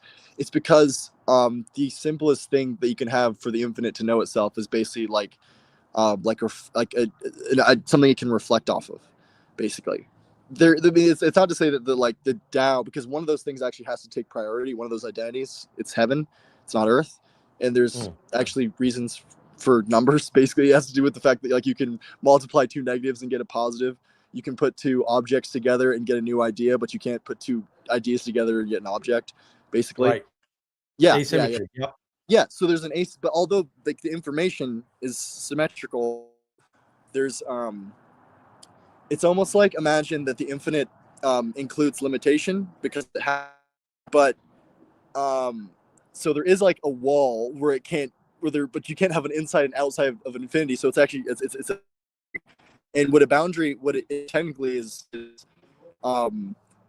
it's basically what the boundaries is a time gradient. Basically, it's difference in time because when you're talking about integers on a line, they're all symmetrical. But what changes which one you're prioritizing, basically. And so, but that's actually the difference. Like we're all cosms all the way up and down between me and you. The difference is basically entropy, specifically in location, and the constraints are basically like energy constraints, kind of, basically. So that's kind of interesting. It's basically like how much the information you're taking in adds in like a ratio to the like model you already have. Something like that is like how you experience time. Yeah, I like a lot of the insights. That's a good way of framing some of this. I mean, I think there's more than one boundary, not just time, we'll say. No, there's not. Like, because like it's completely symmetric all the way down. So even like the number 1 is like a limited fractal of infinity. So there's like infinity inside of even the number 1. In fact, even negative numbers, information from negative numbers are constantly like reflections of the actual model underneath are constantly coming through. That's why if you have like a Turing machine and a bird flies in, of reality, like the negative numbers coming into within your model, basically. Yeah, I want to read this. Young God, you can't put two ideas together and make an object. Has to be wrong. No, it has to be right, because that's what informed consent is all about. No, that's not what informed consent is all about. Informed consent is fooling people into believing that they could agree to something before they knew the outcome as a way of getting out of your personal responsibility for the outcome. That's what informed consent is. Also, informed consent is an impossible idea, right? Unless you want to leave it at, oh, we don't know what this shot does, so if we give it to you and something bad happens, you agree to indemnify us legally. But the informed consent in and of itself is still just a bunch of propositions. They don't create an object. The thing that creates the object is the action related to the information of the consent, but it doesn't create an object. It's just one way of resolving. I have a question. Is it informed consent if the person who's doing the consenting is being deceptive? Not really consenting, but they're lying, basically. And now the person doing assuming we're talking people to people, but you're also talking about informed consent to events like the vaccination. If the actor, you got the actor and the actee, okay, the consenter being the actee. So if the actor lies to the consenter, we already are used to the idea of thinking, well, it wasn't really informed consent because you thought you were consenting to something else. But then it can also go in the other direction. You can have situations where somebody, I've seen this in some of the ways that people exploit the mentally ill. They realize that the person is requesting something irrational and they consent to it knowing that they're going to do something else. Yeah. So is that, I mean, it's like a two-way street. And I'm wondering exactly where the car wreck happens on that street. I will Yeah. now mute again so I can get out of the gremlin's way. Thanks, Denise. Yeah, I mean, it's a good point. People have weaponized the idea of informed consent on both sides. So a lot of people will consent to something knowing that the informed consent is false, or knowing that it's incorrect when the person doing the informing doesn't. And so, because the whole thing, that's how you know it's a corrupt idea, right? It's a ridiculous idea because both sides can take equal advantage of it using the same tools. It's not a symmetrical idea at all. And that enables a bunch of corruption that otherwise could not exist. Right? Because if you go with personal responsibility, then you can easily go to a court and determine, well, who's responsible here? Like, that's actually something that, if we had working courts, which we don't, would be easy to determine. I mean, like I said, you get a lawyer telling you, oh, you can't determine intent. I don't know, dude. It's written down in a signed and witnessed document. The word intent and the intent after it. I don't know why you would be allowed to say that and not go to prison immediately, but also should have gone to prison immediately just for implying such a thing. That's ridiculous, right? But we're living in this world of denial, right? Where it's like, oh, well, this person consented. It happens in law all the time, right? Like I consented to this to being billed in a lawsuit, and what did they do? They did the billing wrong, right? So, this system doesn't work. Like, it's ridiculous, and that's the problem. Yeah, or consenting to a vaccination that is not a vaccination, even by definition. Right. It's a totally different chemistry that's going on there. Right. And what they had to do was first dismantle the well-established concept of what a true vaccination with the dead or weakened bacteria, etc., are, and substitute this protein experiment, and then say, okay, you're vaccinated. Like, yeah, that's a five-way train wreck, actually, in my book. Well, it is, and I think the fundamental problem is that people get really wrapped up in the idea that this is some complicated process, which you described, Denise, which is very conspiratorial. The bottom line is they lied. It's not hard to lie. People lie all the time. It's really easy. You say whatever you want. It's not that hard. You make your mouth move with different words. It's not that hard. And they just lied. And the reasons why they lied are actually not true. Denise, you got to mute because you're running into this problem again. Oh, I'm sorry. That's all right. That happens.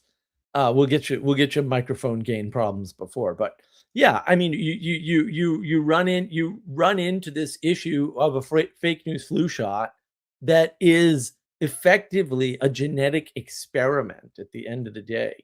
And yes, I've talked to geneticists about this, so I don't know who these guys were talking to the whole time. Messenger RNA is wrapped up in what your DNA does and how your epigenome works. Probably shouldn't mess with that, so we don't really know anything about how that works at all, which is why that experiment with mRNA had been going on for 10 years with no positive results before they rolled out this flu shot. And then it just happened to be a bunch of ex-government officials who started a company in Cambridge, who had patents on certain things that didn't work, that everybody knew didn't work. And then they had to lie. And, they're not obviously the only ones. There's lots of people lie about things for lots of different reasons. And it may all have the same result, but that doesn't mean they're in a conspiracy, because they're not in a conspiracy, right? They want very different outcomes. You get $100 billion in investment wrapped up in automated delivery systems, whether it be by drone or by self-driving car. And then this convenient fake news virus scam comes up. You're going to support the fake news virus scam because you think that's your ticket to what, and also, I mean, to be fair, and I have gone over this before, the tech bros actually think not talking to other people to buy your groceries is a plus. Like they believe that because for them that's true. It's just the problem is it's a vanishingly small percentage of the population that happens to have way too much influence over the rest of the population right now. Why people are listening to them, I don't know. Young God only believes in rabies vaccine. I got news for you, buddy. Rabies ain't real. Sally Joe, the COVID shots, do you mean the fake news flu shots? Were user testing wet software. Well, see, you can't put it in terms like that because then the world ends.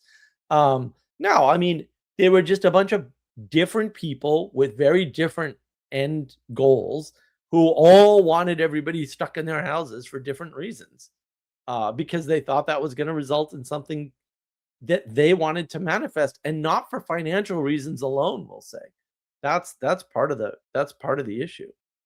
Yeah, this also goes back to you were informed consent for this. A lot of people seem to talk about consent as if it's like this magical way for you to impose your will on the world. And as long as everybody consented, we're like, whatever, so. That's exactly what it is, Christopher. It's a magical. Like, I knew that the dirty, smelly, druggy hippies I lived with when I was homeless, 100% clear. Whenever they did anything wrong, they would say, "But you consented." That's what they would say, and they would also cast every single problem in the world as a problem of consent. And I was like, "Why are you casting everything as a problem of consent? That's ridiculous."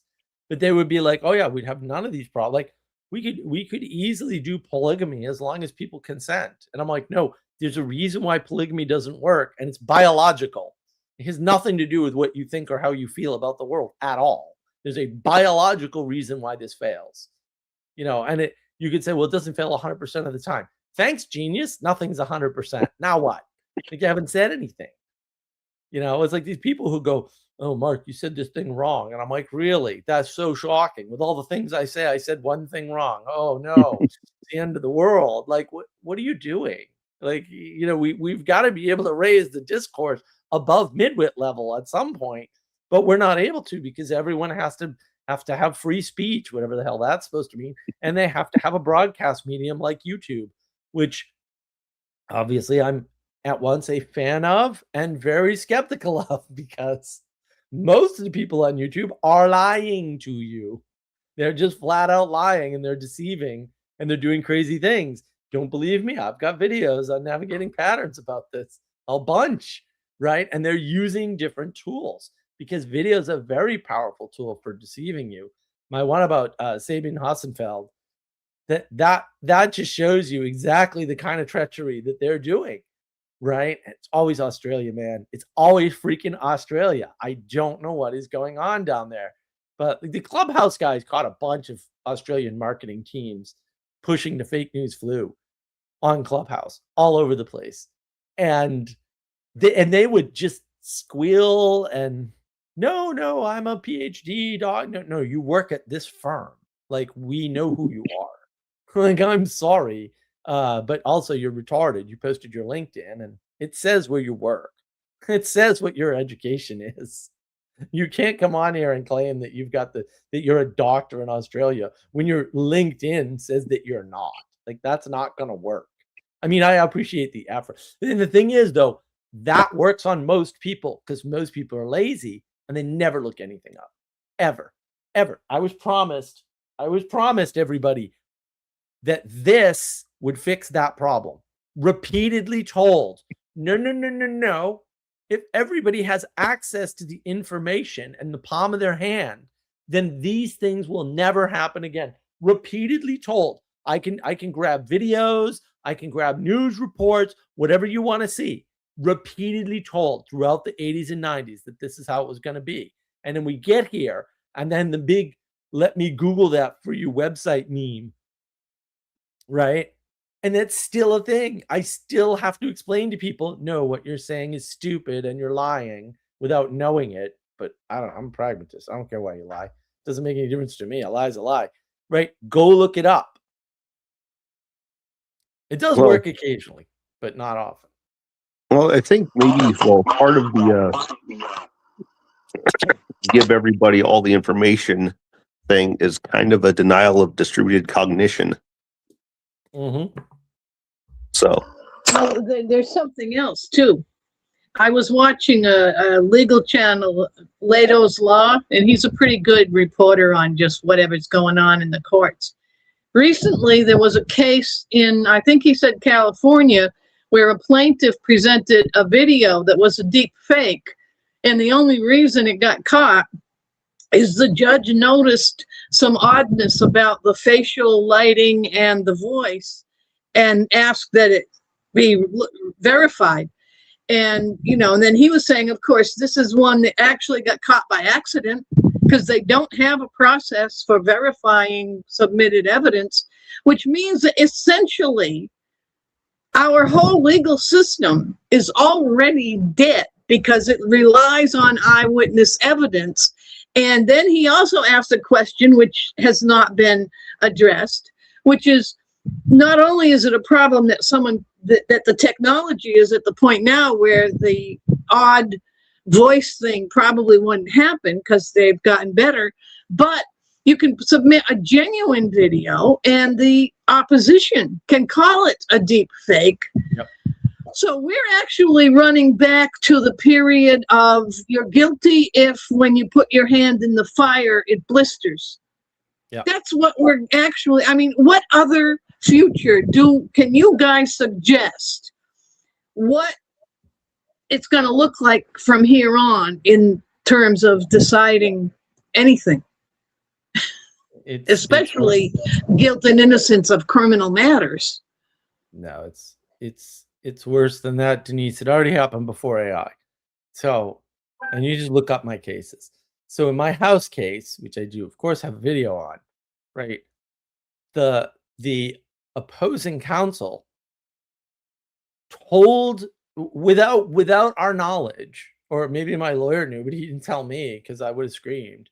Like, we submitted evidence that they didn't have the mortgage or the note ever at any point in time. We already submitted that evidence, right? They already didn't have standing in court, period, end of statement, because they never filed the right paperwork in court to prove that they had a document with my signature on it anywhere, because they never did, because I don't know who this bank was. So I never sent them a check, nothing. They did nothing. So they were able to file in court. They filed under one lawyer's name, and that lawyer was not representing the party that was foreclosing on the house. That's already illegal. They never gave me the opportunity to depose the bank in the foreclosure, which is illegal. Like, it's just not, the judge is supposed to order that. Like, the purpose of the judge is to order that to happen, and she wouldn't. And then I had already made sure, my lawyer, I said, no, you need to submit these two letters from them saying they never had possession of these documents ever. And they never would, because they said that. And it was from attorneys representing the bank. And I was like, that's fine. Like, but we're done here. Like, this is ridiculous.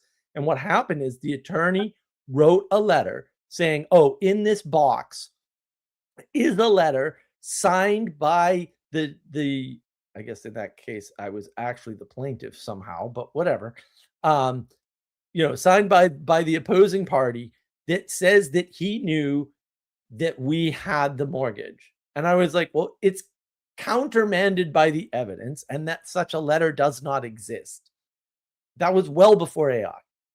So the answer is, they want to take your house, they take your house. They take your $500,000 house from you without cause, in spite of all the legal protections. That's what happens. But that it's been that way for a long time. Like, just convincing the judge that no, you are supposed to, by the charter of your particular court, because it is a kangaroo court, the housing court in Massachusetts, is, I'm sure you know, Denise, the housing court in Massachusetts. Oh, yeah. But I mean, you're describing a miscarriage, a dishonest judge ignoring procedures. But the question of the deep fake video problem goes beyond the court system. I mean, it's crucial in the court system. You can easily now have a video showing somebody assaulting somebody else, and there's, it's until now, it would be easy to say, well, wait a minute, here's the proof. But at this point, the concept of proof is gone. So even an honest judge in this situation cannot actually judge. They weren't what using you're true, and what you're saying about Massachusetts is Massachusetts has been something for which there is no English word for a long time. That's why I left. I said, y'all go to hell, I'm going to Texas. That's it. Right. I may be in purgatory and not heaven, but the judge, even the judge was not looking at the evidence presented. well, I could tell you horror story after horror story of what happened to my family, to me and my daughter. And it's just one word sums it up: Massachusetts. But as beyond Massachusetts, it's global. Right. And this question of the eraser. See, we've relied on photography since it began in, I guess, the late 1800s, early 1900s. Photography became the standard of proof of everything. Picture is worth 1,000 words. Now, we've moved quickly from that in historical terms, less than 100 years, from that to physical video, motion and sound together. And now within months, I'd say, of that becoming reality, we've moved into it's all cartoons. Yep. So the question is, the fact that corruption exists aside, where can the system possibly establish any kind of grounds of agreement on fact if we can no longer trust our own eyes? It wasn't doing that before. I know it wasn't, but it was. They weren't accounting for evidence. But that's a case where there was evidence to destroy or non-existent evidence to assert. They asserted, but in this situation, they asserted some physical item existed. That doesn't. That's what I'm saying. They destroy evidence or create imaginary evidence, then not show it. Whatever. That was long before AI. But standard of evidence was already destroyed. And so the fact I know, but that's a different problem from what I'm addressing. I don't think so, because if there was a standard of evidence, they would look for things like, is this an AI deepfake or not? Before that's really a standard of behavior applied to evidence, which they don't do. But the actual existence of the possibility of being able to assert that a visual image is the real thing is now it's non-existent. Right, but so even apart from corruption now in court, where it's like maybe you can think that it shows something for sure, but it has to be thrown out, maybe kind of in the future. Yeah. Anyway, like I said, I don't see where we're going to go except back to the trial by ordeal. That's what it's going to come down to. That would have been fine. Unless you guys have a suggestion of what else might be a solution. I'm fine with trial by ordeal. I'm not, but I'm saying it's inevitable. What people are going to pose as a solution is use these AI systems to just try and do what they have in China, right? That's what I would imagine people would want to do. Yeah, but we already know the AIs hallucinate. Yeah. You have a conversation with one of them. I'm saying that's kind of the other side. Either you kind of say that we're going more to a Wild West thing or a bad trial by ordeal. Put your hand in the fire. If it doesn't burn, you win. Okay. I agree. I would have been fine with it. Let's go back to that for my house. Right? That's several $1 million lost for me in income for sure. Sally Joe. Oh, Denise, you got to mute again. Okay. So, sometimes your thing doesn't need muting, and sometimes it does. I don't know why. Sally Joe, perspective realism has always been a device that can make lies. That's the problem.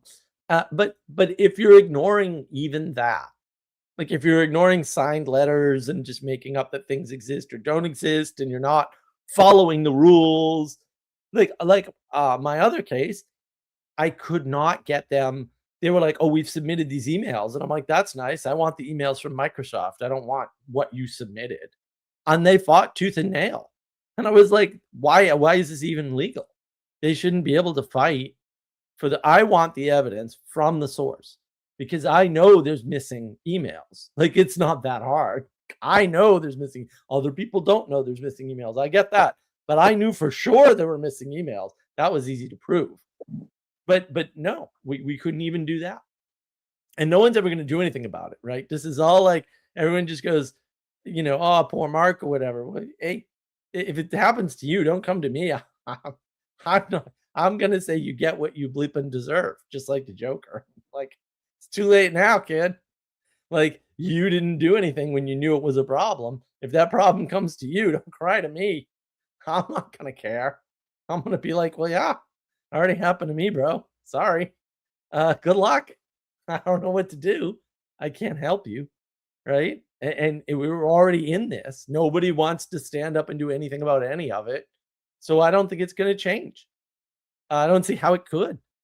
No one wants to do it. This is really the problem. Everybody wants to talk and no one wants to do that. Well, then, you get what you deserve. Like, and you deserve what you work on. And if you don't work on it and it's corrupted or it bites you or it becomes a problem, that's your fault. That's not my fault. I've raised the alarm. I've done everything I can do. I fought the good fight. A lot of people told me like, oh no, you shouldn't be involved in these lawsuits. I'm like, are you kidding me? I shouldn't fight for justice.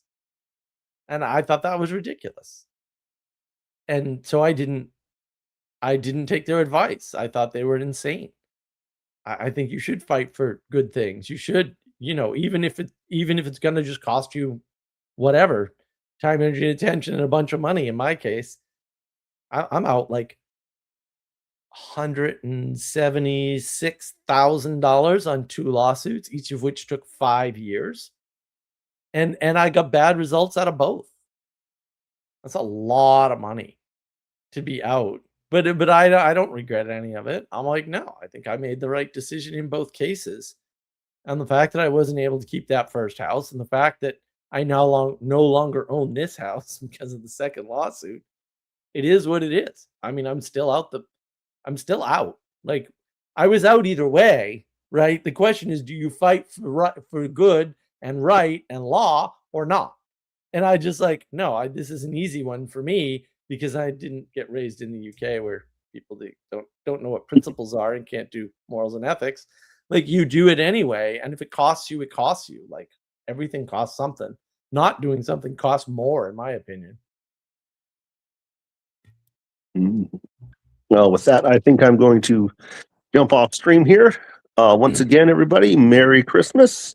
Yeah, remember that even with all this nonsense, horrible stuff happening, miracles are still possible and available. So thank you. Have a good night and a good rest of the year. Thank you, Christopher. Happy New Year, Christopher. Happy New Year. Good to see you. Oh, I want to say something to all the people facing this cold ice storm that's hitting the East Coast. One of the survivalist things that people have forgotten, because we're stuck with this weird, very low quality standard of living with warmth and blankets and synthetic crap. The Vikings on their longboats in the frozen North Atlantic did not even have those a heater on the boat, which other ships had. They actually had no source of fire, and they had a practice of you could only build a fire when you hit a beach and built a campfire. Everything, they were totally rolled up cocoon-like in their furs. And they were, look how they lived. And so today, one of the principles is we don't do this. You need to put a blanket, a thick comforter under your bottom sheet.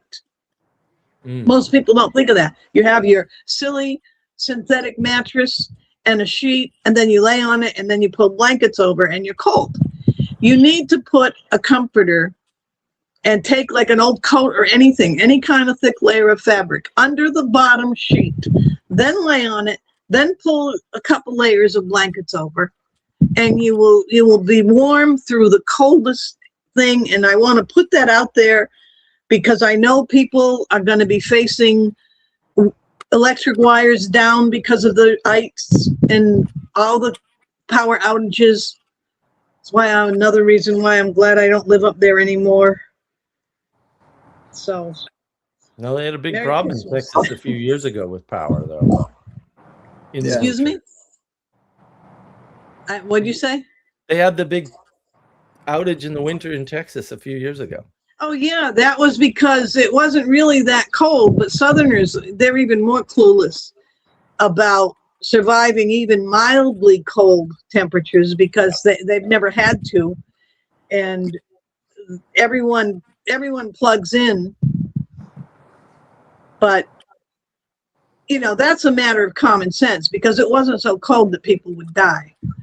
Yeah. Whereas up north, you know, I used to work on I was a volunteer in a fuel and food pantry it was actually a front for a cult. And it's interesting, but one of the things we did, and I thought it was great, and I still think it was great.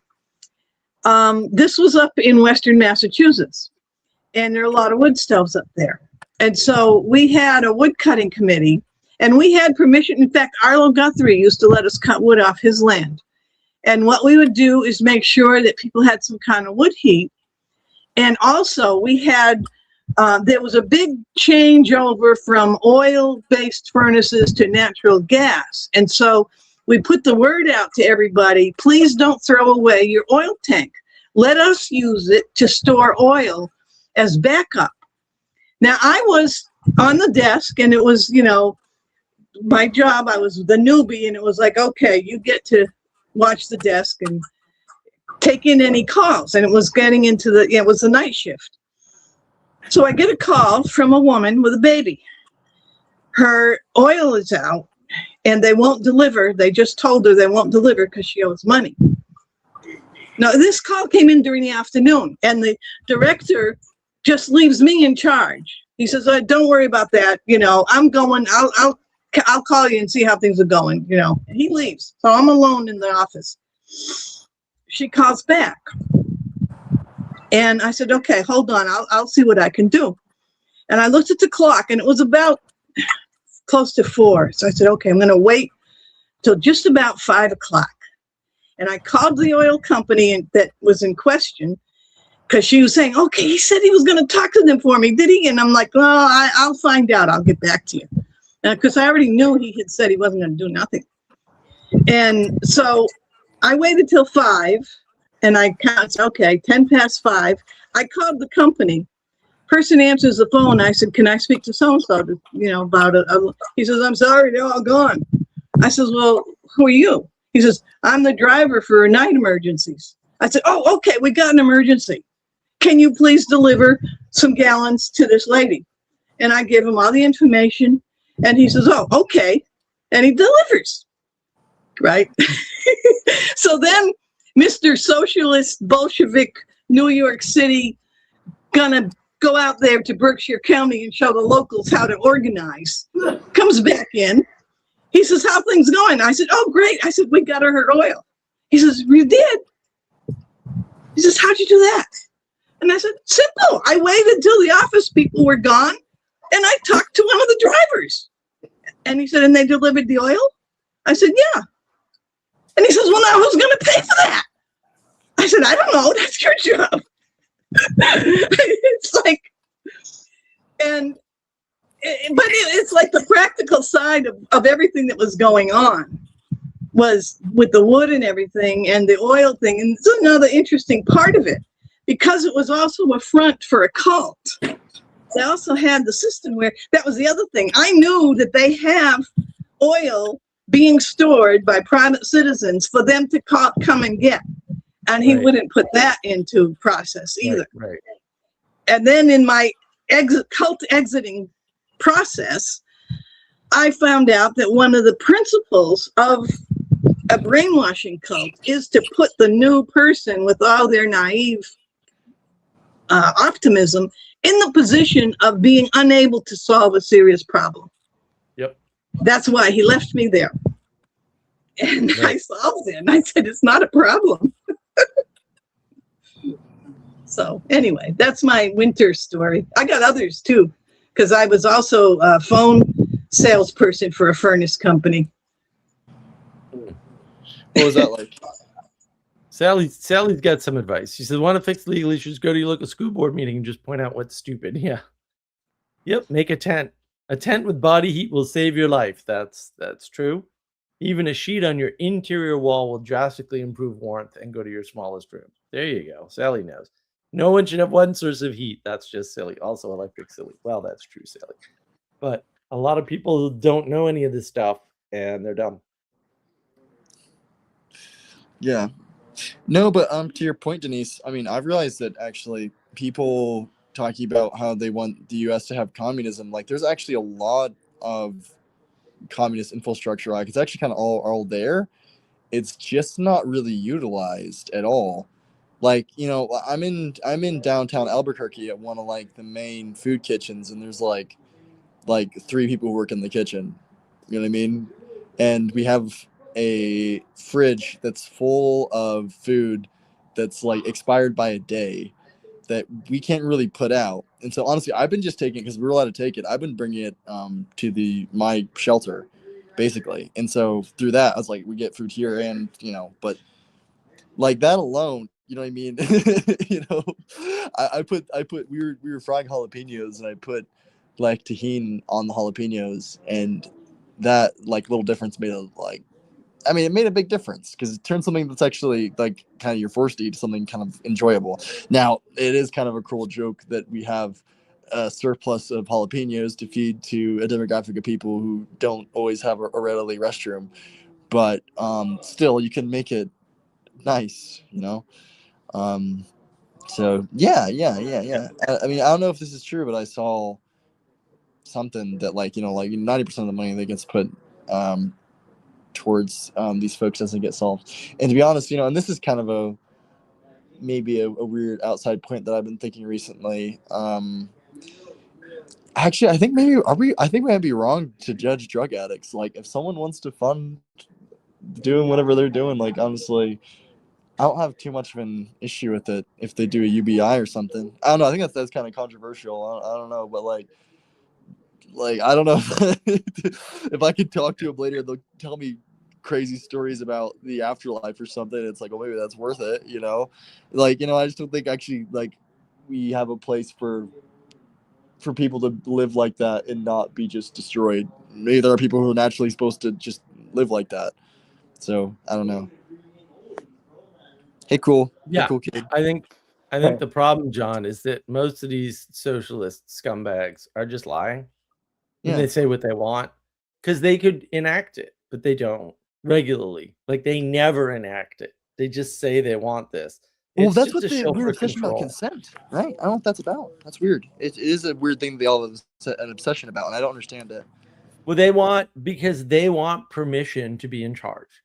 Because if you listen, and I do have a video on this, right, the lie of socialism on the channel. If you listen carefully to what their proposal is basically no one should need to be in charge. And they're the ones running around telling everybody how things should be. And I'm like, this is a performative contradiction. You keep saying you don't want these people in charge, or you don't want anybody at all in charge. And then you're telling people what to do because they want to tell people what to do. They want to have the world the way they want it.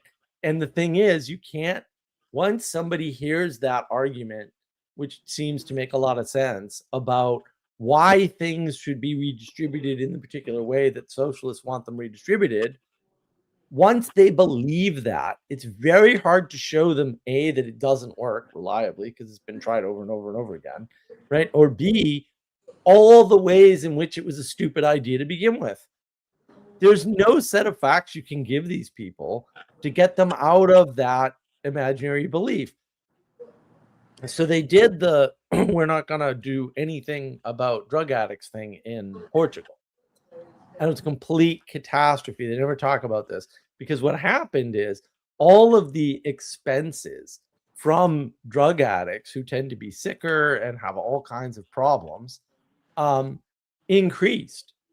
And because they have socialized medicine in Portugal, basically the amount of money they were spending on helping drug addicts just went into the medical system, but the amount of spending went way up. And so basically it was a financial disaster for them to do that, and they were better off having two systems. But Yeah. you know, No, you can't convince people of that. I understand those examples. In my experience, I don't know what this has to do with that, but like I think that oftentimes the sickness that comes with addiction is actually more so the self-judgment than the substance abuse itself. In fact, I think it's actually the self-judgment that leads to the spiraling of the substance, basically, because you're like, I'm corrupt to the core. There's no way I can get better. You know what I mean? And like, I don't know. I think that's part of it. But I think what you're saying about the forcing people into a way of being in the propositional aspect of communists, that actually makes a lot of sense, because you can kind of just keep everything in information in point land instead of wave land. Is what I would call it, because it's just like my model is already perfect, and see, I understand people completely, you know what I mean, it contains everything, and it's like, it's not that makes sense, the propositional thing. I think it's a problem of scale. I mean, both with the socialism thing and the drug addiction thing,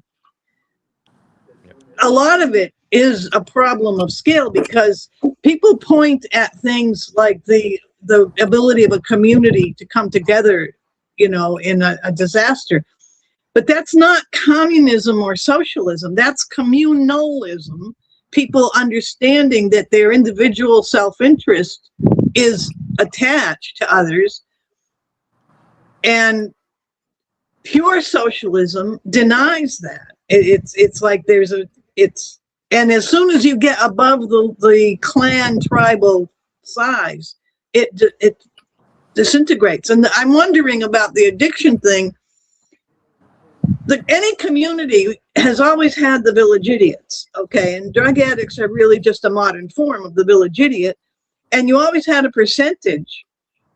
And some would be just pushed out into the wilderness, which the wilderness was the ancient welfare system, really. And now what's happened is, not only do cities like Portland forget to do the math between what the illness is going to cost the system, the economic system, but other cities figure it out and start giving homeless people one-way bus tickets to Portland and say, hey, you can get anything you want there. You stay here, we're going to put you in jail, but you can leave, okay, leave. And then Portland ends up not only with an out-of-control domestic drugs problem, but they're pulling in everybody else's as well. And the scale goes off the charts. That makes sense. Right. And that's part of the problem, for sure, is not understanding scale. That's the trick that the socialists play. They explain to you that there is a way in which two persons can negotiate their way around a problem. And that is true, but it is not universally true. Sometimes two people can't negotiate their way around a problem. And that's their justification for dismantling government. But they don't account for other things. And then, I don't know, Lisbon streets haven't reached Portland levels. I don't know about that. Also, they don't have the same population. So it's an apples and oranges. And their census does not account for homeless people in both cases. So it's very hard to know how far off those numbers are. Although I suspect Lisbon would have better numbers on how many people are in Lisbon than Portland will have on how many people are in Portland. But Portland's a bigger place. And when you don't account for those things, it's easy to fool people, right? And also, there's no reason why to Denise's point, there's no reason why there wouldn't be an asymmetrical relationship, because every town or city in the United States does not have the same facilities as Portland. But so things like free healthcare matter, right? So free healthcare and weather are going to favor Portland for homeless drug addicts. And I don't think it's a coincidence that all the commie lovers and socialists that I knew also doing drugs. Like, I don't think that was a coincidence. They weren't all addicts, to be fair, but they were all doing drugs. And I don't know what to make of that. I'm not going to tell you like, oh, I understand this from whatever psychological perspective or whatever. But also that happened. And it's a very interesting correlation. Well, And Merry honestly, Christmas, Kirk. I So realized something good to interesting you. about the woke is that the woke are also interested about keeping things open all the time. Basically, they want to They're have. commies.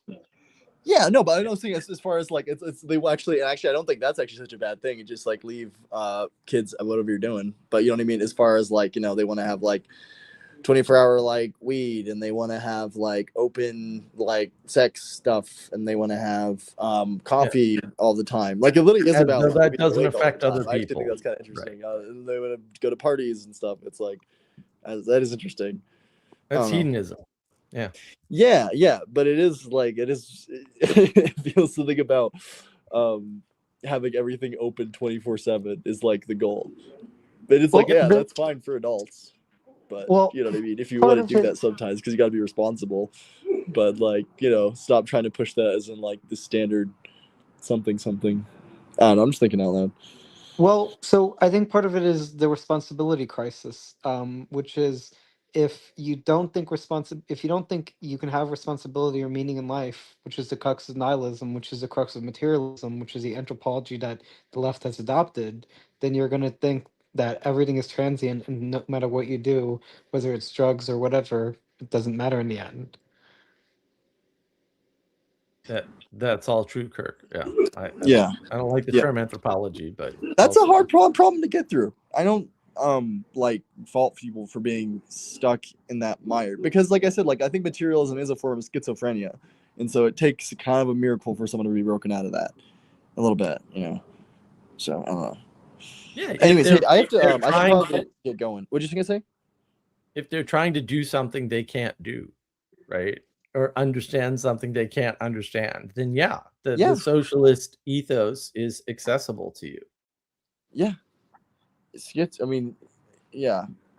I mean, it's all insane. I don't know. And I understand why, like, my idea about, why don't we just let drug addicts do drugs is, like, could be problematic. I'm just trying to think about, like, what is actually, like, going on. And if it's right for me to say that that person's going the wrong direction in their life, like, I don't know what the frick they're doing. You know what I mean? And, you know, I don't know. Whatever. Like a $10 UBI would that be a calamity? I have no idea. Well, it always is. I mean, these things have been done over and over again. They've been studied, and there's white papers and research papers about them, and they always end the same way. Okay. Well, what about a UBI or a welfare system? I mean, UBI is just a different type of welfare system, and the bottom line is all welfare systems have very similar results for the people stuck in the welfare system. I got you. Yeah. When you universalize the welfare system, you drag everybody down immediately. Mm-hmm. Okay. Yeah, and I don't know why. That's a people problem. Right. So you're not going to solve it with a people solution. Like, that's not going to happen. I get what you're saying. Yeah. All right. I think it's also I love you guys. Merry Christmas. I have to get going. Merry Christmas. See you, John. Thank you. Have a good night. Bye. Bye. Merry Christmas. Happy New Year. I think this welfare thing has a lot to do with something we don't really talk about too much, which is the definition of poverty as a bad thing. Catholics made poverty the virtue, and as a result, going back to the scalability of village communalism, the village could support the poor without defining the poor as the bad person. And whether the person was poor because they were, in fact, the village idiot, or whether they took a religious vow of poverty or whatever, there was a respectable exchange through it. And that disappears, and the Protestant ethic, the so-called Protestant ethic, which brings in materialism. You know, you can only believe what is materially in ink on paper in the Bible, and they make an idol of the ink on paper, which comes in with the technology of the printing press. I mean, it's interesting how it all comes together.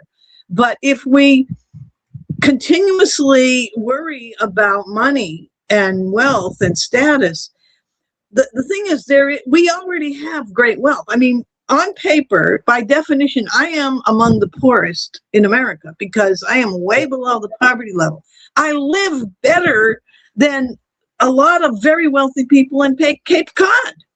Yep. My standard of living is quite high, and American standard of living for the poorest of the poor is quite high. Yeah. But even those who are aware of it and use their resources are still involved in this weird negative portrayal of poverty. And it's like, I always laugh about it because I say, I've known people, and we've all known people, millionaires, someone who works very, very hard and says, finally, I can take a year off and get on a boat and sail around the world in my little 20-foot schooner.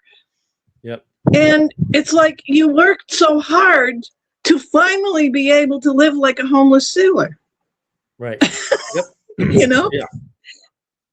And they won't say they're poor. And we're seeing it now with the van life people that are all suddenly up against the fact that you're living in your car, even if it's a tricked out van and it's beautiful, you are not local. And when times get hard, you do not want to be the person who's nobody knows.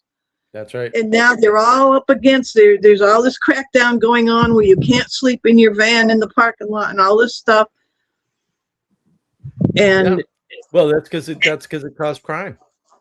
But also it's a total confusion because a lot of these van life people are actually wealthy. You know, some of them are trust fund babies who spent $50,000 to do this. A lot of homeless people that are, and now they're being treated like any bum sleeping in the back of his car, and they can't figure it out. Right? No, of course they can't figure it out. Well, because they desperately want something they can't have. And that was the problem with the hippies I was with. They were all children of upper middle class and wealthy families. Every single one of them. And like what happened with the food.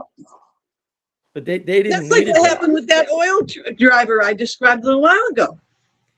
It was not only that, but he knew me right away. He didn't know me personally by name, but you know, I was local and blue collar. And I mean, it was really weird how that whole cult, that was like about almost a year of my life I devoted to that thing. And it was so funny because they were New York City socialists. They were all funded. There's a Jewish professor at Williams College who was moving all the money in. And I'm talking about I don't know if you want me to name it, but it's a political cult that is well known. And it started up in the 70s. And I think what happened was when in the 1970s, Congress cracked down on the CIA and FBI for doing these domestic spying things. And they dismantled and defunded. They defunded the military stuff in MK Ultra, and they defunded or at least discouraged the FBI COINTELPRO counterintelligence program stuff. I mean, it still existed, but they really shortened the leash. And I think what happened was a lot of the people who were being funded by those programs had skills and were suddenly unemployed. And I think a foreign Zionistic group came in and hired them all to run the same program as a private corporate cult. And one of their big issues was electric power. They wanted to have a big meeting of the IBEW, the International Brotherhood of Electrical Workers Union, was going to have this big meeting to confront the electric company about rising prices, which is a big deal right now with Maura Healey up there. Yeah. But this was back in 1992 and 3 that I was in that little group. And again, it was really hilarious. The New York City socialists couldn't get anywhere with people. They were arrogant, insulting. They would try to organize a meeting and 2 or 3 people would show up and be hecklers. So again, the guy thinks, oh yes, stupid idiot local. I'll get her to organize a meeting. She's going to find out, right? Well, my brother-in-law was a local union steward. My sister worked in the secretary's office pretty high up there in GE. I was a union steward. I had been a union steward. I come from a family of union stewards. So he says to me, you want to take over, organizing this meeting? I said, yeah, sure, no problem. First thing I did was I called up a couple of union brothers and got the phone tree going. And the next thing we know, 400 people showed up at the meeting. And he's like, wow. And they had the people that he told me, because he put me in charge. And I had these college students from Williams College who were sent there by that professor. Professor Tolbert was his name, who he was training his labor history, neo-socialists by sending them down to find out how dumb the locals were. And they're facing this meeting. And I was supposed to be taking orders from the committee in New York City that was running this meeting. And it was really crazy because it was just a meeting where representatives of the electric company were going to talk and address questions being brought by the IBEW. And I'm on the phone. We had payphones out in the hall in those days. So I'm going back and forth and they're telling me, okay, you're supposed to organize your students now to go and form little discussion groups. I says, well, this is not a convention.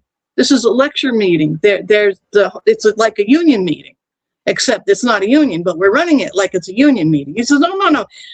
And I realized they're acting like this is a Democrat convention where you have these weird little affinity groups. Finally, I just said, oh, I'm sorry. Yeah, I said, I'm sorry, the phone's connected. I'm losing your connection. Goodbye, click. And I turned around and the students were there. They had listened to the conversation because I was holding the phone so both sides could be heard. And we all looked at each other and we said, oh, screw this. And we went back into the meeting and kept going. And I think that the demands for a reduction, the rate reduction, was awarded. But then, of course, I got reprimanded by the operations manager for not following orders. And I said, well, what? I thought the orders were to get the electricity rate reduced because the evil capitalists are freezing us. And this is how you organize a revolution, damn it. You get 400 people together and you don't listen to New York. Right. But that was the problem. They were always lying about carrying. And that's who's in charge now, because that's the very same group, the Progressive Party USA, which is, I believe, a registered organized entity of some kind, is in fact the group that runs the woke Democrat, the core group around, what was her name with the laptop and the police chief there in Washington? She's got a hyphenated name. Not important. Yeah, no, I mean, but they're always just lying. Like that's the people think it's some complicated thing. No, they're always actually just lying. It's really simple. And you can tell that they're just lying. It's not that hard. Yeah, but they don't lie deliberately. They are lies. The lies define themselves that it's really impossible. I mean, some of them lie deliberately. Not all. Well, there are a few. Some of them are in the cult, right? They're programmed. But this is why pragmatism works, right? Because if you go down the path of, well, they didn't know, right? They were told something and they consented to it, but they weren't informed. Just following orders. The minute you go down that path, the world gets destroyed immediately, because you have to take personal responsibility and you have to dole out punishment to actors. You can't dole out punishment to random nothings. And the goal is always to make sure that no people get named. That's what No they're people get what? I missed. named. You got to mute again because you're I'm started to sorry. echo again. That's okay. Sometimes it works and sometimes it doesn't. I don't know why. So the goal is to make sure no one gets named, because if someone gets named, something has to be applied. Some form of punishment or adjustment has to be applied. And the one thing that no lefty of any kind, much less a socialist, can afford is to be held responsible for their actions. They can't afford that because they'd all be in prison immediately. And that's not being hyperbolic. It's just observation of the world, because they're doing things that are bad. And they don't want to. That's why the Epstein papers is a mess, because the Democrats don't want the papers released. Right. Except if they think it can only hurt Trump. And they pulled this off with, I don't remember the guy's name. There was a famous lobbyist back in the 90s or early 2000s or something. And they got they got him and he went to jail and all that nonsense. And it just turns out, of course, he's lobbying more with Democrats than with Republicans. And they just squished it and said, see, all these Republicans are getting, are involved in this lobbying activity. And it was a flat out lie. Most of them were Democrats. It was like 70% Democrats. Because they're the corrupt party and they always were. And it's still the party of slavery, guys. Like, it's not that hard to figure out. They've never changed. If you thought they had, you're stupid. They've always been the bad guys, and nobody likes that idea. But also, it's like, it still happened that way. It still continues that they're still the bad guys. And there's technical reasons why. And the more you ignore those technical reasons as to why they're the bad guys, the worse it gets for everybody. And that's more the core issue, is that people can't get around this fact that, no, these ideas are bad. And I think the reason why people get stuck in these binaries is because they're not capable of thinking outside two things. They can't hold more than two things in their head at once. And then you just come up with a bunch of bad symmetrical binary logic about everything. But the problem is that we don't live in a binary world. That's not the world we live in. And so you're mapping something that doesn't map back to the thing you care about. And it's a very big confusion between map and territory, especially with socialists. Socialists are just flat out delusional, which is too bad, but also they're all kind of dumb. I don't know why, but the correlation is 100% clear. I'd argue socialists don't just confuse map for territory. They don't even know that there is a territory beyond the map. Yeah, that sounds reasonable, Kirk. I agree with that. I think, and that's part of the fundamental, but I don't think it's that simple. I mean, we talk about it in simple terms. I don't think they have the ability to do anything else. I don't think you can educate them as to the fact that there's a map and a territory and they're not the same. I don't think they have the mental capacity. It's not measured by IQ, obviously, but I don't think they have the mental capacity to understand something that complex. And I hate to say it, but also the evidence is kind of there. If you just look at the evidence, you'll see they don't have the mental capacity to deal with these things. There are some things that aren't that way. So I'd like to believe that most of the people in England, at least, could have been trained to understand principle and therefore be at least able to discern some kind of moral and ethical distinction. But they'd have to not be trained in a bunch of other stuff that they were trained in. But that can't be all of them, right? I mean, it's a hierarchy, man, and there's a lot of variation between people. And that variation is not just in skin color and height and weight and metabolism and, proclivity towards disease or defect or whatever, or ability to speak or how well you speak. It's also in the conceptions that you can have in your mind. And those cannot be altered past a certain point, education or not. The people just aren't dealing with that. Like, I know a lot of people that are very, very simple, and a lot of very, very simple people who are also humble are fantastic because they're nice to other people and they don't pretend like they can tell other people what to do or talk about, well, the government should do that. They never do that. And that's simply a matter of ego.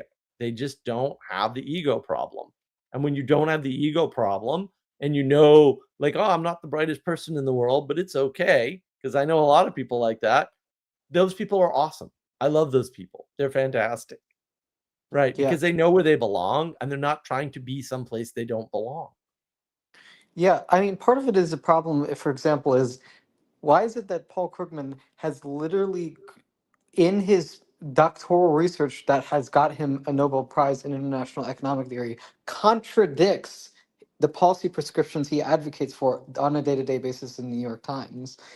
So I don't want to say it's ignorance, because there's no way he's ignorant of his lies, because he has worked in economic. But this is where the pragmatism comes in, which is it doesn't matter whether it's ignorant or not, because at the end of the day, the same outcome happens. Right. Um, Right. and so yeah, but I know for the intellectual class on the left, it can't be an ignorance.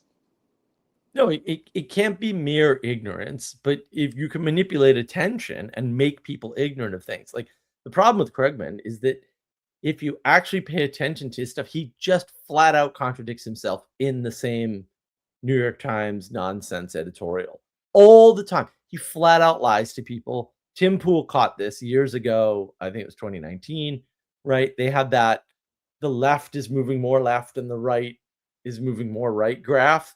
But that's not what the paper said, and that's not what the graph showed. I mean, Krugman just flat out says that in the editorial, posted the graph, and no one noticed except guys like Tim Pool. And I had already been on to Krugman for years and years. At that point, I'm like, no, everything this guy says is actually wrong. And it's real easy. Like, just that won't be right 100% of the time. It'll be right 90% of the time. And I'll take being right 90% of the time over being wrong 90% of the time. So this isn't that hard. But people make it hard because they want to live in a fantasy world. They don't want to live in the complicated, high variance world, especially with respect to persons, that we actually survive in and live in and exist in. And we weren't thrown into it. Heidegger, you retard.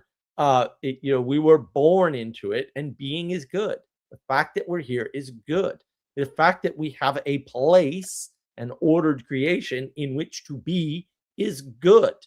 That doesn't mean only good things come from it, because we're retarded and we do stupid things and we make mistakes, but it's still fundamentally the good. Yeah, I mean, there's a special in Dante's Circles of Hell. I think there's a special place for, or there should be a special place for people who aren't just evil, but are evil and contradict themselves. Yeah, maybe there is. We'll have to ask an expert on Dante on the Circles of Hell. We'll get a Dante scholar on at some point. All right, guys, I am exhausted, but I'm so happy that everybody showed up, and I really appreciate it. And it is the beginning and not the end of Christmas, so Merry Christmas to everybody.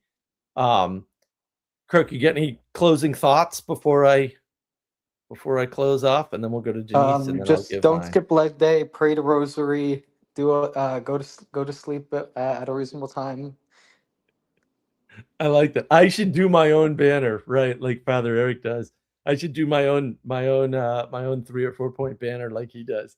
That's a good idea, Kirk. I'm gonna steal that idea. Denise, you get any closing thoughts before I shut the stream down? Not really, except you can only deal with the stuff that's within reach, and you can't.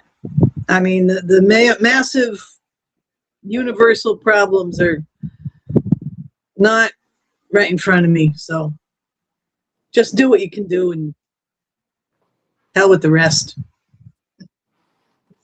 Excellent advice. Yeah, we're very big on that, right? Like, you do the thing you have the most access to. The world needs you to be better. You can be better. That's not hard. Like, you can just clean your room or whatever, as Peterson says.